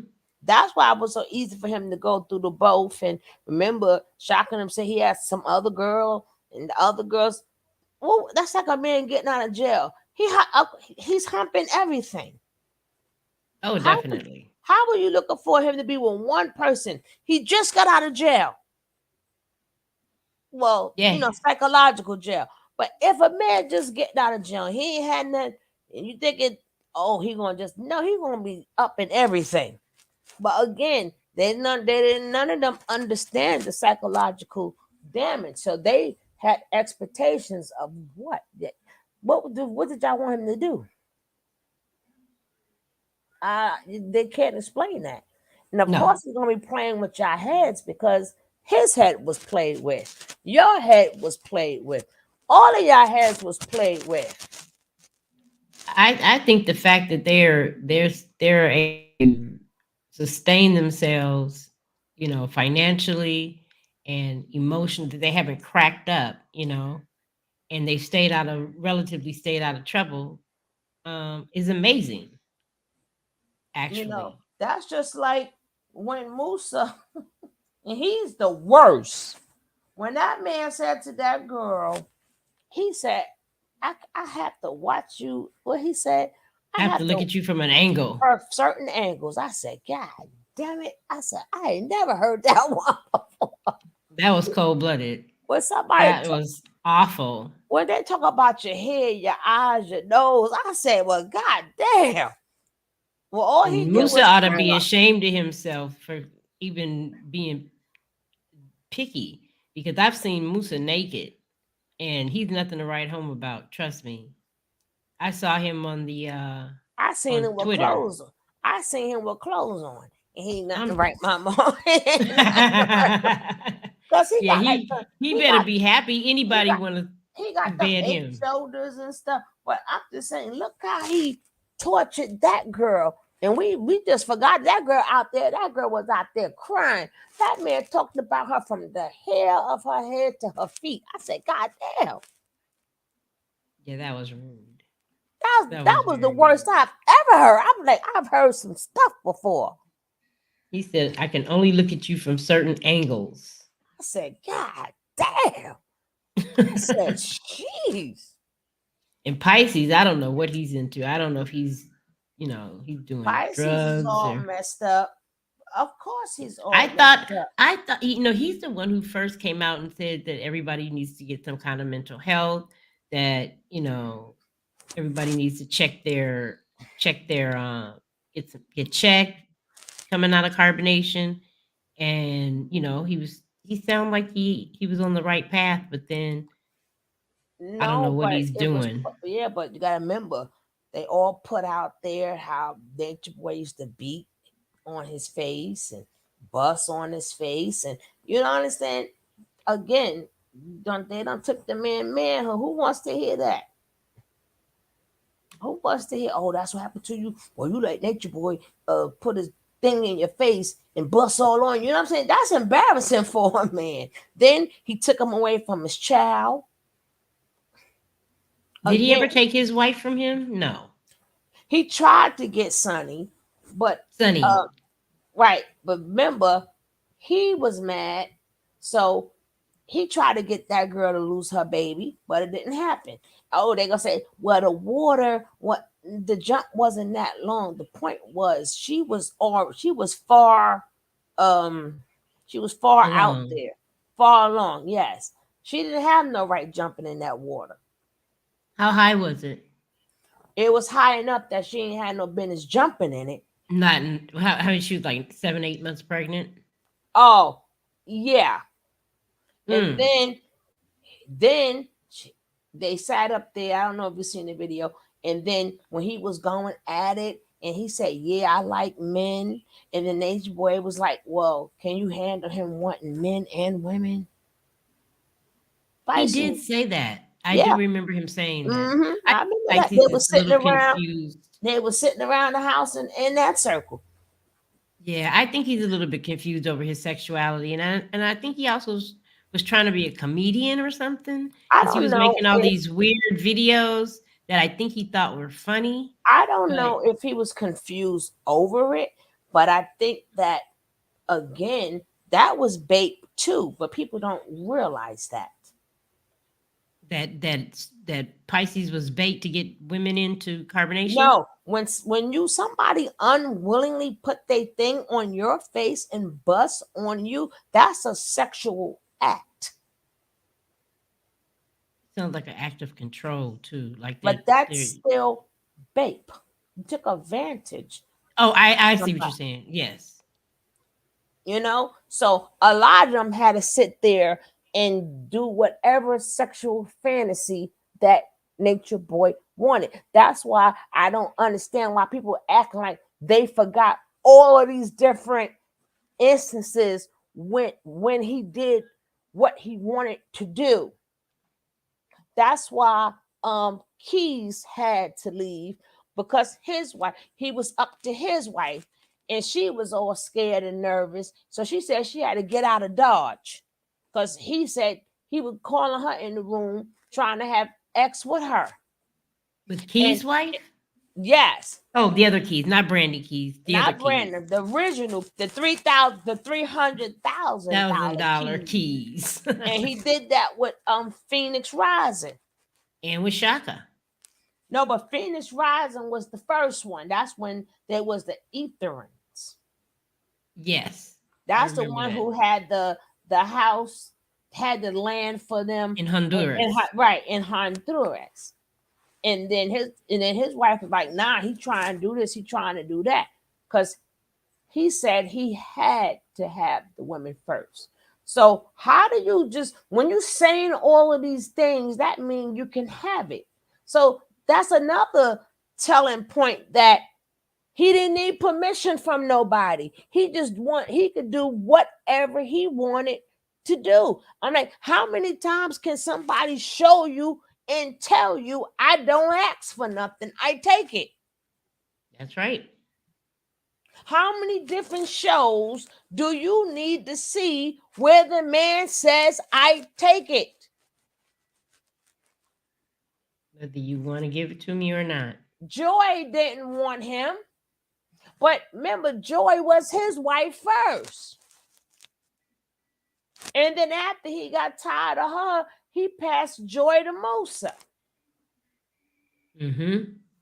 Same with what was Serenity. What's her name? Serenity? Now Serenity was all in. Now, No, but he dumped her off on Rambo. Yeah, exactly. And she still kept chasing that crazy, even to the end until Velvet came back when that chick went crazy and cut off all her damn hair. And she was getting ready to leave that baby. And he was like, well, I'll just be a single father. I was like, God damn it. She was like, yeah, this is what I have to do. And then when Velvet came back, she like, shit, I ain't never gonna be queen. Never. Ow. He But was never gonna make her queen anyway. none of them, even back and before, was none even of though them. she'd have been a better queen than Malia. How was that? What they going? I mean, I think she could speak better. Speak well under the circumstances. They need a Ifuru's doing all the talking. Nature was making nobody the queen. That was just the game to keep them fighting against each other. None of them was ever queen. People like she was jealous of Malaya. I'm like, how was that when he never made Malaya queen? Never. Not until he got locked up and he needed to show her off. Exactly. When he exactly. That's when she became queen.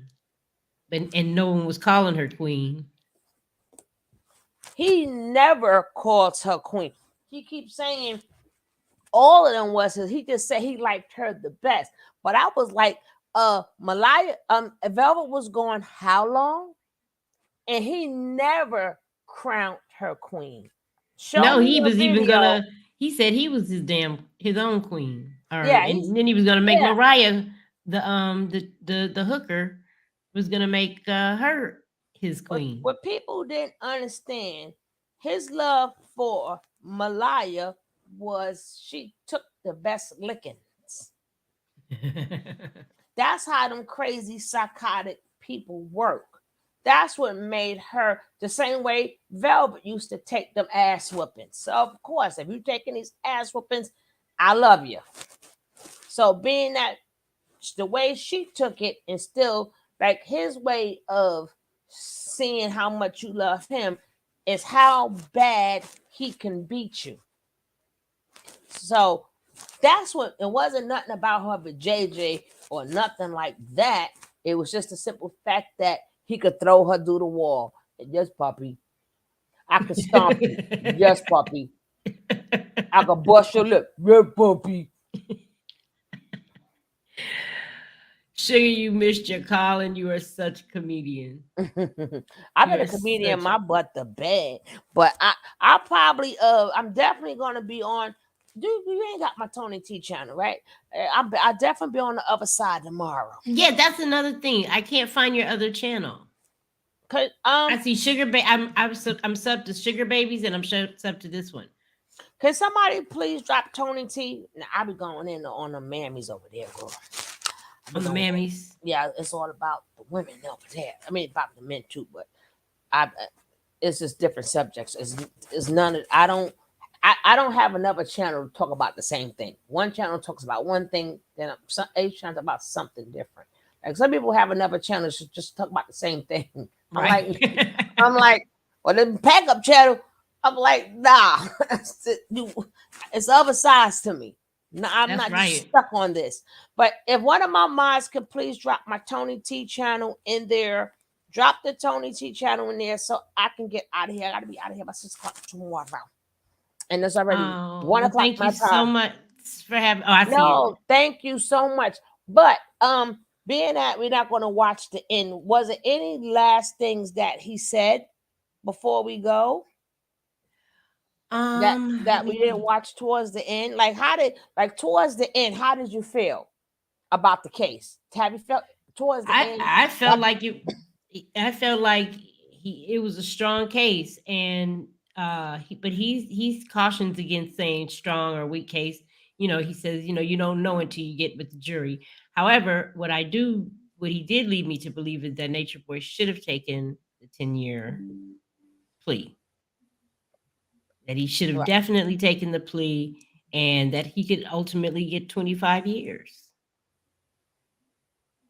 Yeah, So, but yeah, because they going off. Well, the people who out to get us, that's not a strong defense. And she lied. No, she didn't lie. Y'all just didn't know. Y'all just right. didn't know. And you all And know she in nothing she said so far is perjury until she's right there on in the court. If she shows up. Oh, that was one thing he said. If Janae declines to show up, that the case is over. yeah. And yeah, I mean, he was just like, there would be no way to try this case without her in person testimony. Now I heard him. I think I heard him talk about the force. I think I played it when he said that's a misdemeanor. The false imprisonment. Well, the thing is, we don't know like about the false imprisonment. We don't know because people, like I said, people mind is stuck on she was gone, so she wasn't forced because the Uber was there. Maybe that's not when she was talking about the false imprisonment. Right, right, and that's a good point. The false imprisonment can mean when she went back upstairs. Hmm. She went upstairs. He led her to the room, and she said, "I want to leave." He said, "No, you're my B. You're my property," and the rest And is history. and then she says if she wasn't forced, why did she sneak out the house to leave? Hmm. So she snuck out Precisely. so people, like I said, people not listening. Their mind is stuck on, well, how was she forced? The Uber was right there. No, she never stated that. Uh, she never stated when she was forced in prison. Y'all better. They didn't tell you them parts right there, right? Because y'all not Right. thinking. And Y'all people not are thinking. are stuck, kind of stuck on stupid with watching the wives videos, and they're not thinking, in broad terms. This is just one side of the evidence, and you don't know how that evidence is going to play in the actual trial. you Okay, know let me so explain something to you, Sat. oh no. I'm gonna explain one thing, then I got to go. I promise you, I Yes, got to yes. go.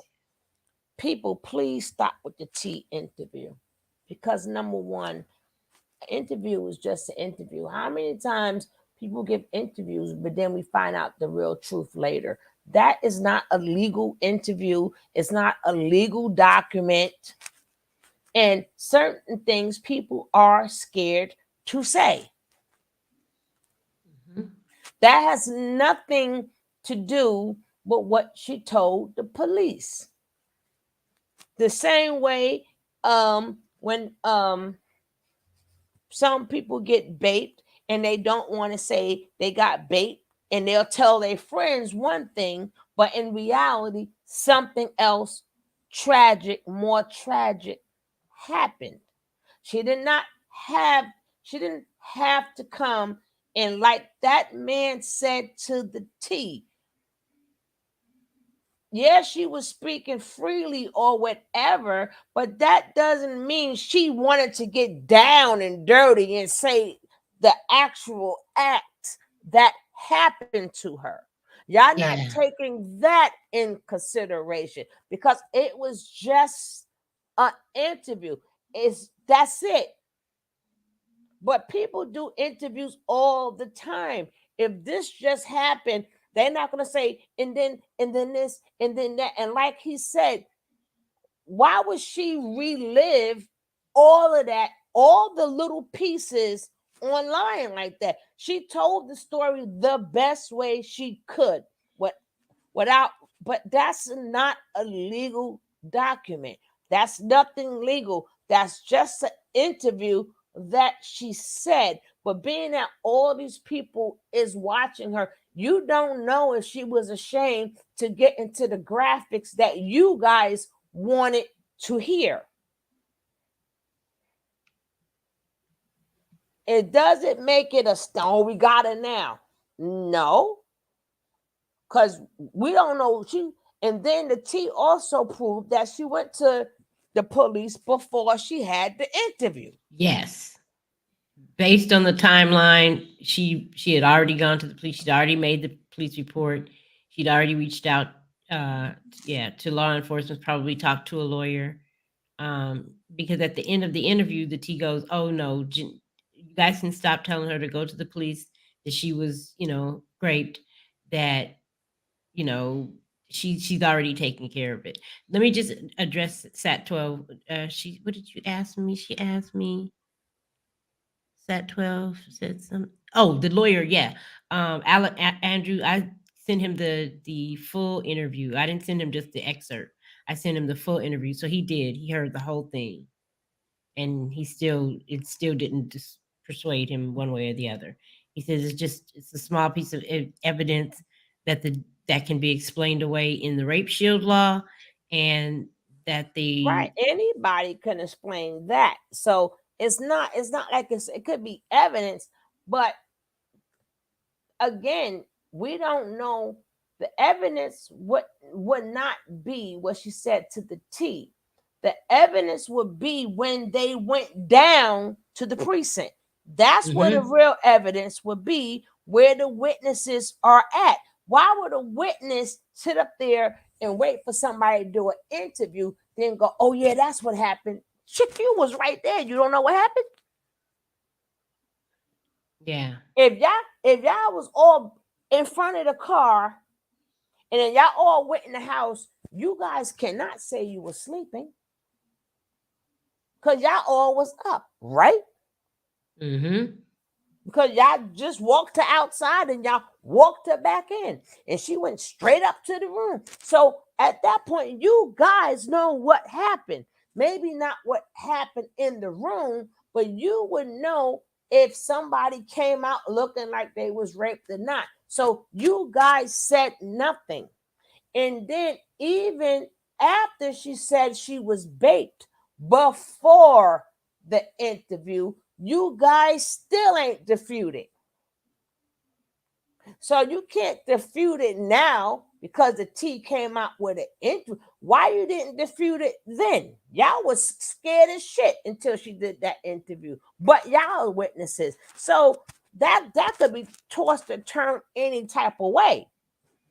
So again, that is not a legal document or a legal interview. It's not. The statement to the judge to prevent bond was entered into court. He didn't get bond because he still has reach. That's why he didn't get bond. If they would have shut up and dismantled and could prove that he has no more control over people, he would have got bond. But being that they're taping the phone conversations, he's still giving orders over the telephone, including the damn drones that y'all damn drone sisters sent there. That means if he comes home, y'all gonna still do whatever he says. That's why he didn't get a bond. Yep. Now I'm leaving. Full control. Okay. Like a girl, Lisa, job well done. If you guys do not have Lisa Says What, y'all want to keep up with this case, and she need, just because she just need 200 more people, and let's try to get her there. Let's try to get it in. I appreciate you so much. We need for you to get monetized, sister, because you put in that work. You put in that work, and I wish people stop looking at the channel and just to look at it without pressing subscribe. So make sure when y'all watching her, don't y'all forget to press subscribe, because she put in a lot of daggone work. Now I got to go to work in the morning. God dang it. Thank y'all so much. All of y'all have a beautiful night. Peace and blessings. Got to go. Mwah.